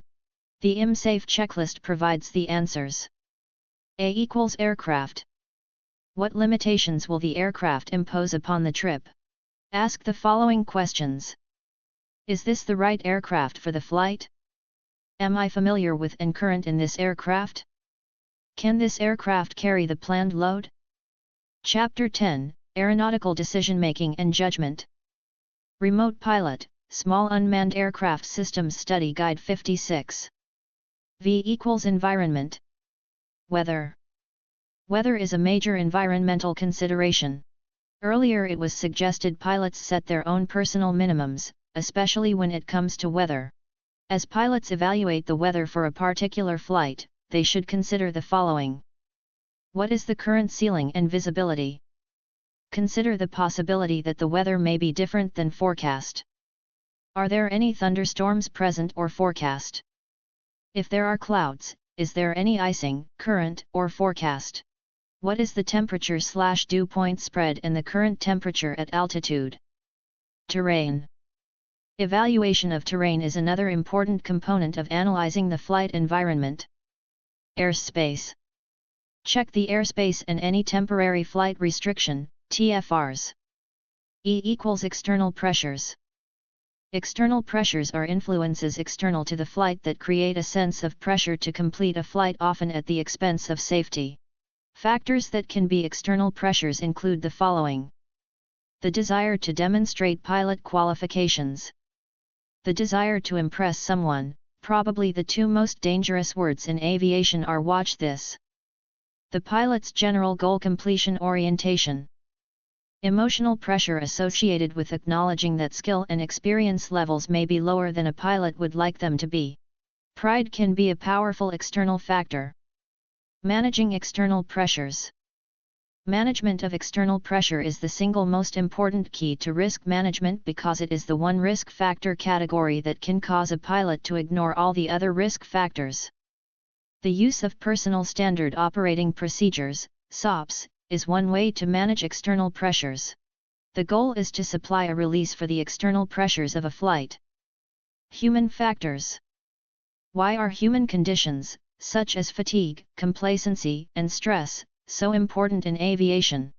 These conditions, along with many others, are called human factors. Human factors directly cause or contribute to many aviation accidents and have been documented as a primary contributor to more than 70% of aircraft accidents. Typically, human factor incidents/accidents are associated with flight operations, but recently have also become a major concern in aviation maintenance and air traffic management as well. Over the past several years, the FAA has made the study and research of human factors a top priority by working closely with engineers, pilots, mechanics, and ATC to apply the latest knowledge about human factors in an effort to help operators and maintainers improve safety and efficiency in their daily operations. Human factors science, or human factors technologies, is a multidisciplinary field incorporating contributions from psychology, engineering, industrial design, statistics, operations research, and anthropometry. It is a term that covers the science of understanding the properties of human capability, the application of this understanding to the design, development, and deployment of systems and services, and the art of ensuring successful application of human factor principles into all aspects of aviation to include pilots, ATC, and aviation maintenance. Human factors is often considered synonymous with CRM or Maintenance Resource Management, MRM, but is really much broader in both its knowledge base and scope. Human factors involves gathering research specific to certain situations, i.e., flight, maintenance, stress levels, knowledge about human abilities, limitations, and other characteristics and applying it to tool design, machines, systems, tasks, jobs, and environments to produce safe, comfortable, and effective human use. The entire aviation community benefits greatly from human factors research and development as it helps better understand how humans can most safely and efficiently perform their jobs and improve the tools and systems in which they interact. The decision-making process. An understanding of the decision-making process provides the pilot with a foundation for developing ADM and SRM skills. While some situations, such as engine failure, require an immediate pilot response using established procedures, there is usually time during a flight to analyze any changes that occur, gather information, and assess risks before reaching a decision. Risk management and risk intervention is much more than the simple definitions of the terms might suggest. Risk management and risk intervention are decision-making processes designed to systematically identify hazards, assess the degree of risk, and determine the best course of action. These processes involve the identification of hazards, followed by assessments of the risks, analysis of the controls, making control decisions, using the controls, and monitoring the results. The steps leading to this decision constitute a decision-making process. 3 models of a structured framework for problem-solving and decision-making are the 5P, the 3P using PAVE, Care and Team, and the DECIDE models. They provide assistance in organizing the decision process. All these models have been identified as helpful to the single pilot in organizing critical decisions. Single Pilot Resource Management, SRM. Single Pilot Resource Management, SRM, is about how to gather information, analyze it, and make decisions. Learning how to identify problems, analyze the information, and make informed and timely decisions is not as straightforward as the training involved in learning specific maneuvers. Learning how to judge a situation and how to think in the endless variety of situations encountered while flying out in the real world is more difficult. There is no one right answer in ADM, rather each pilot is expected to analyze each situation in light of experience level, personal minimums, and current physical and mental readiness level, and make his or her own decision. Perceive, Process, Perform, 3P, Model. The Perceive, Process, Perform, 3P, model for ADM offers a simple, practical, and systematic approach that can be used during all phases of flight. To use it, the pilot will perceive the given set of circumstances for a flight. Process by evaluating their impact on flight safety. Perform by implementing the best course of action. Use the perceive, process, perform, and evaluate method as a continuous model for every aeronautical decision that you make. Although human beings will inevitably make mistakes, anything that you can do to recognize and minimize potential threats to your safety will make you a better pilot. Depending upon the nature of the activity and the time available, risk management processing can take place in any of 3 time frames. Figure 10:3 Most flight training activities take place in the time-critical time frame for risk management. The 6 steps of risk management can be combined into an easy-to-remember 3P model for practical risk management: perceive, process, perform with the PAVE, Care and Team checklists. Pilots can help perceive hazards by using the PAVE checklist of pilot, aircraft, environment, and external pressures. They can process hazards by using the care checklist of consequences, alternatives, reality, external factors. Finally, pilots can perform risk management by using the team choice list of transfer, eliminate, accept, or mitigate. Figure 10-3. Risk management processing can take place in any of three time frames. PAVE checklist, identify hazards and personal minimums. In the first step, the goal is to develop situational awareness by perceiving hazards, which are present events, objects, or circumstances that could contribute to an undesired future event. In this step, the pilot will systematically identify and list hazards associated with all aspects of the flight: pilot, aircraft, environment, and external pressures, which makes up the PAVE checklist. Figure 10-4. All four elements combine and interact to create a unique situation for any flight. Pay special attention to the pilot-aircraft combination, and consider whether the combined pilot-aircraft team is capable of the mission you want to fly. For example, you may be a very experienced and proficient pilot, but your weather flying ability is still limited if you are flying an unfamiliar aircraft. On the other hand, you may have a new technically advanced aircraft that you have flown for a considerable amount of time. Figure 10-4. A real-world example of how the 3P model guides decisions on a cross-country trip using the PAVE checklist. Decision-making in a dynamic environment.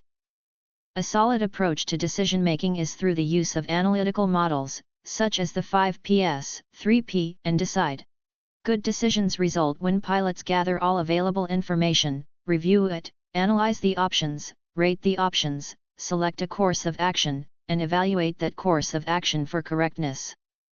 In some situations, there is not always time to make decisions based on analytical decision-making skills. A good example is a quarterback whose actions are based upon a highly fluid and changing situation. He intends to execute a plan, but new circumstances dictate decision-making on the fly. This type of decision-making is called automatic decision-making or naturalized decision-making.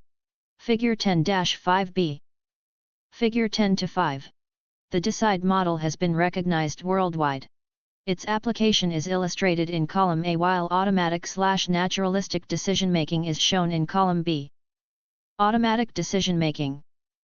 For the past several decades, research into how people actually make decisions has revealed that when pressed for time, experts faced with a task loaded with uncertainty first assess whether the situation strikes them as familiar.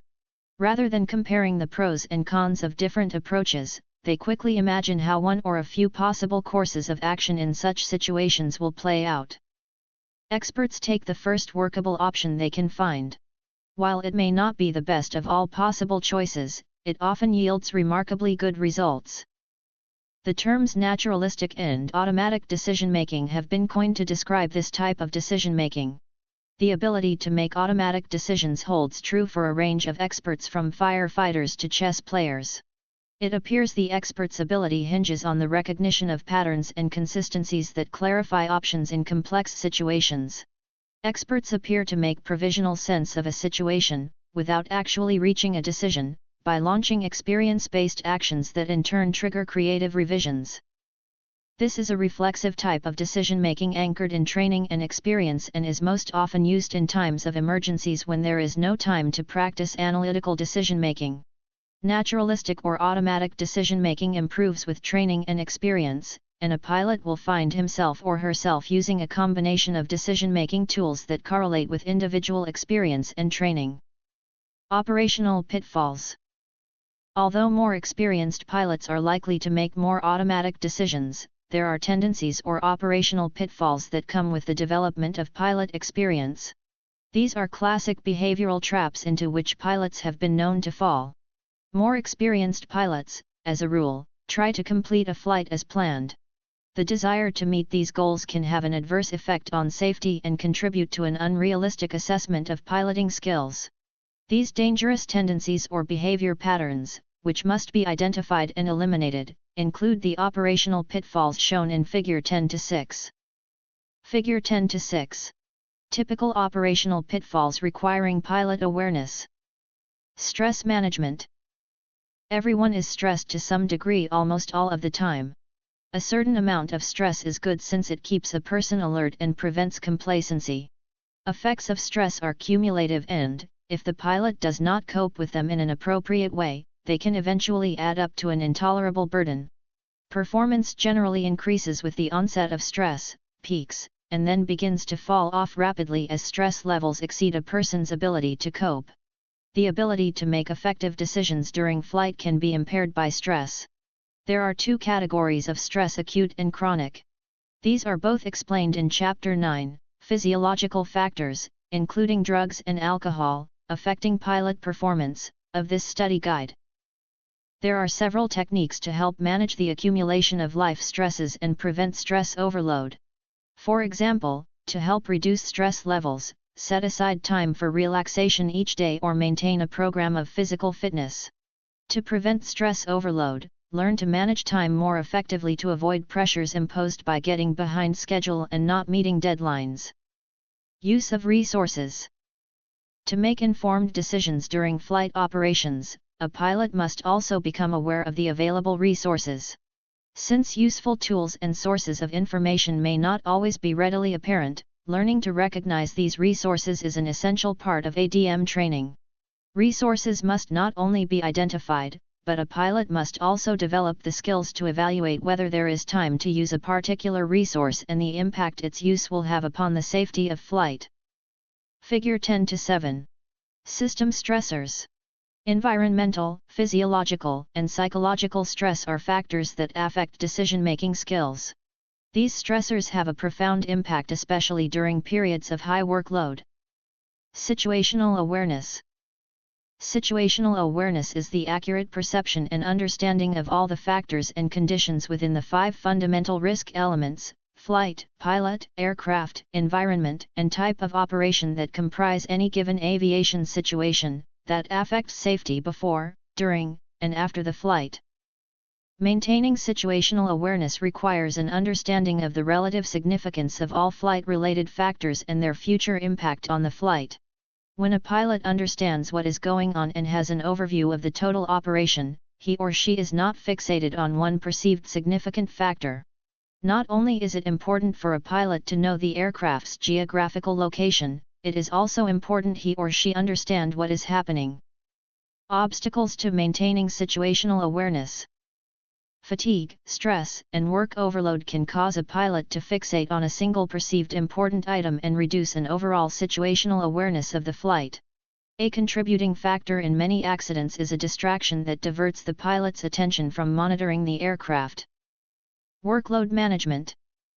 Effective workload management ensures essential operations are accomplished by planning, prioritizing, and sequencing tasks to avoid work overload.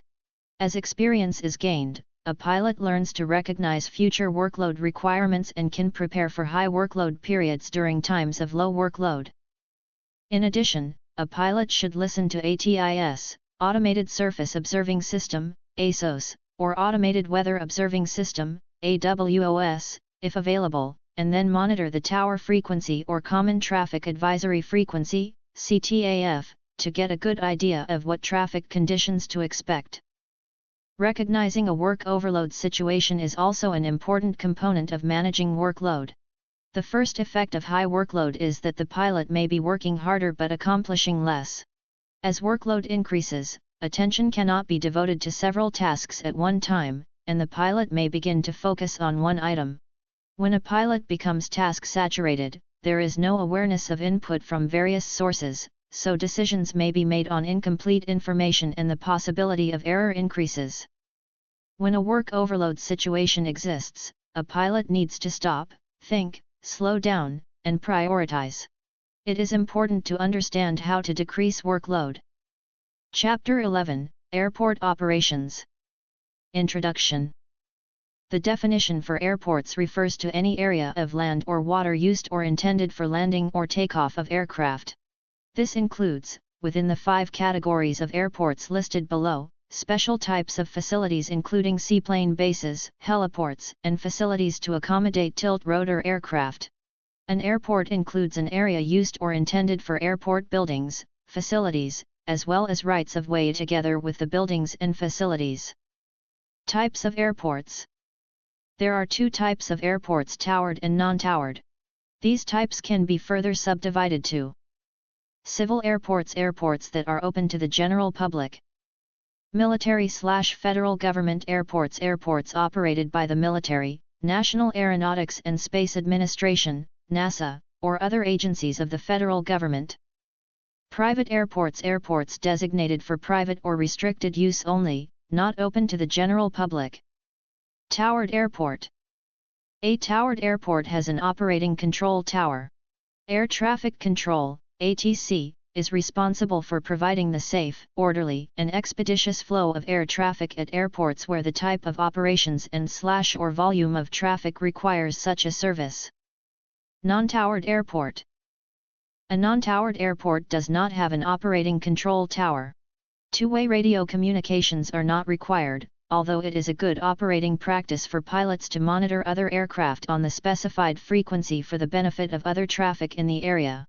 The key to monitoring traffic at an airport without an operating control tower is selection of the correct common frequency. The acronym CTAF, which stands for Common Traffic Advisory Frequency, is synonymous with this program.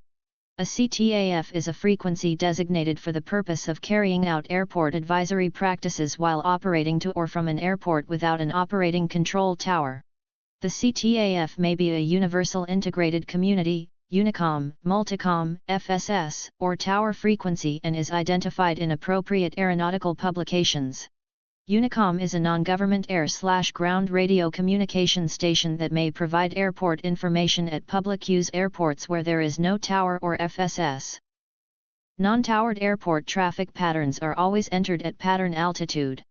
How you enter the pattern depends upon the direction of arrival. The preferred method for entering from the downwind side of the pattern is to approach the pattern on a course 45 degrees to the downwind leg and join the pattern at midfield. Sources for airport data. When a remote pilot operates in the vicinity of an airport, it is important to review the current data for that airport. This data provides the pilot with information, such as communication frequencies, services available, closed runways, or airport construction. Three common sources of information are Aeronautical charts, Chart Supplement US, formerly Airport/Facility Directory, Notices to Airmen, NOTAMs, Automated Terminal Information Service, ATIS, Chart Supplement US, formerly Airport/Facility Directory. The Chart Supplement US, formerly Airport/Facility Directory, provides the most comprehensive information on a given airport. It contains information on airports, heliports, and seaplane bases that are open to the public. The Chart Supplement US is published in 7 books, which are organized by regions and are revised every 56 days. The Chart Supplement US is also available digitally at www.faa.gov/air_traffic/flight_info/aeronav. Figure 11:1 contains an excerpt from a directory. For a complete listing of information provided in a Chart Supplement US and how the information may be decoded, refer to the legend sample located in the front of each Chart Supplement US. Figure 11:1. Chart Supplement US, formerly Airport/Facility Directory excerpt. Notices to Airmen, NOTAM. Time-critical aeronautical information, which is of a temporary nature or not sufficiently known in advance to permit publication, on aeronautical charts or in other operational publications, that receives immediate dissemination by the NOTAM system. The NOTAM information could affect your decision to make the flight. Although NOTAMs contain information such as taxiway and runway closures, construction, communications, changes in status of navigational aids, and other information essential to planned en route, terminal, or landing operations, a remote pilot can use this information to help them make an informed decision about where and when to operate their small UA. Exercise good judgment and common sense by carefully regarding the information readily available in NOTAMs. Prior to any flight, pilots should check for any NOTAMs that could affect their intended flight. For more information on NOTAMs, refer back to Chapter 2, Airspace Classification, Operating Requirements, and Flight Restrictions, of this study guide. Automated Terminal Information Service, ATIS. The Automated Terminal Information Service, ATIS, is a recording of the local weather conditions and other pertinent non-control information broadcast on a local frequency in a looped format. It is normally updated once per hour but is updated more often when changing local conditions warrant. Important information is broadcast on ATIS including weather, runways in use, specific ATC procedures, and any airport construction activity that could affect taxi planning. When the ATIS is recorded, it is given a code. This code is changed with every ATIS update. For example, ATIS Alpha is replaced by ATIS Bravo. The next hour, ATIS Charlie is recorded, followed by ATIS Delta and progresses down the alphabet. Aeronautical charts. An aeronautical chart is the roadmap for a pilot. The chart provides information that allows remote pilots to obtain information about the areas where they intend to operate. The two aeronautical charts used by VFR pilots are sectional. VFR Terminal Area. A free catalog listing aeronautical charts and related publications including prices and instructions for ordering is available at the Aeronautical Navigation Products website, www.aeronavy.faa.gov. Sectional charts. Sectional charts are the most common charts used by pilots today. The charts have a scale of 1:500,000, 1 inch equals 6.86 nautical miles, nm, or approximately 8 statute miles, sm, which allows for more detailed information to be included on the chart. The charts provide an abundance of information, including airport data, navigational aids, airspace, and topography. Figure 11-2 is an excerpt from the legend of a sectional chart.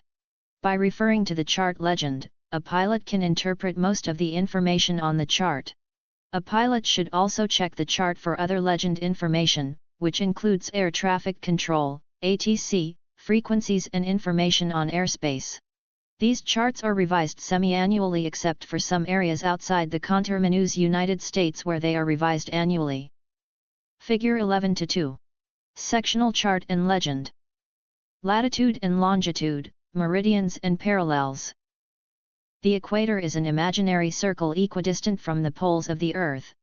Circles parallel to the equator, lines running east and west, are parallels of latitude. They are used to measure degrees of latitude north, n, or south, s, of the equator. The angular distance from the equator to the pole is 1/4 of a circle or 90 degrees. The 48 conterminous states of the United States are located between 25 degrees and 49 degrees north latitude. The arrows in Figure 11-3 labeled latitude point to lines of latitude.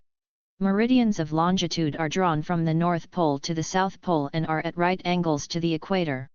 The prime meridian, which passes through Greenwich, England, is used as the zero line from which measurements are made in degrees east, E, and west, W, to 180 degrees.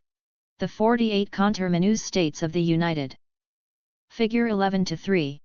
Meridians and parallels the basis of measuring time, distance, and direction. States are between 67 degrees and 125 degrees west longitude. The arrows in Figure 11-3 labeled longitude point to lines of longitude. Any specific geographical point can be located by reference to its longitude and latitude. Washington, D.C., for example, is approximately 39 degrees north latitude, 77 degrees west longitude. Chicago is approximately 42 degrees north latitude, 88 degrees west longitude. Variation. Variation is the angle between true north, Tn, and magnetic north, Mn. It is expressed as east variation or west variation depending upon whether Mn is to the east or west of Tn. The North Magnetic Pole is located close to 71 degrees north latitude, 96 degrees west longitude, and is about 1,300 miles from the geographic or true North Pole, as indicated in Figure 11-4. If the Earth were uniformly magnetized, the compass needle would point toward the magnetic pole, in which case the variation between Tn, as shown by the geographical meridians, and Mn, as shown by the magnetic meridians, could be measured at any intersection of the meridians. Actually, the Earth is not uniformly magnetized. In the United States, the needle usually points in the general direction of the magnetic pole, but it may vary in certain geographical localities by many degrees.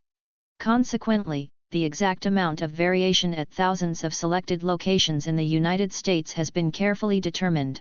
The amount and the direction of variation, which change slightly from time to time, are shown on most aeronautical charts as broken magenta lines called isogonic lines that connect points of equal magnetic variation. The line connecting points at which there is no variation between Tn and Mn is the agonic line. An isogonic chart is shown in Figure 11-5. Minor bends and turns in the isogonic and agonic lines are caused by unusual geological conditions affecting magnetic forces in these areas. Antenna towers. Extreme caution should be exercised when flying less than 2,000 feet AGL because of numerous skeletal structures, such as radio and television antenna towers, that exceed 1,000 feet AGL with some. Figure 11-4. Magnetic meridians are in red while the lines of longitude and latitude are in blue. From these lines of variation, magnetic meridians, can determine the effect of local magnetic variations on a magnetic compass. Figure 11-5. Note the agonic line where magnetic variation is 0. Extending higher than 2,000 feet AGL. Most skeletal structures are supported by guy wires which are very difficult to see in good weather and can be invisible at dusk or during periods of reduced visibility. These wires can extend about 1,500 feet horizontally from a structure, therefore, all skeletal structures should be avoided horizontally by at least 2,000 feet. Additionally, new towers may not be on your current chart because the information was not received prior to the printing of the chart.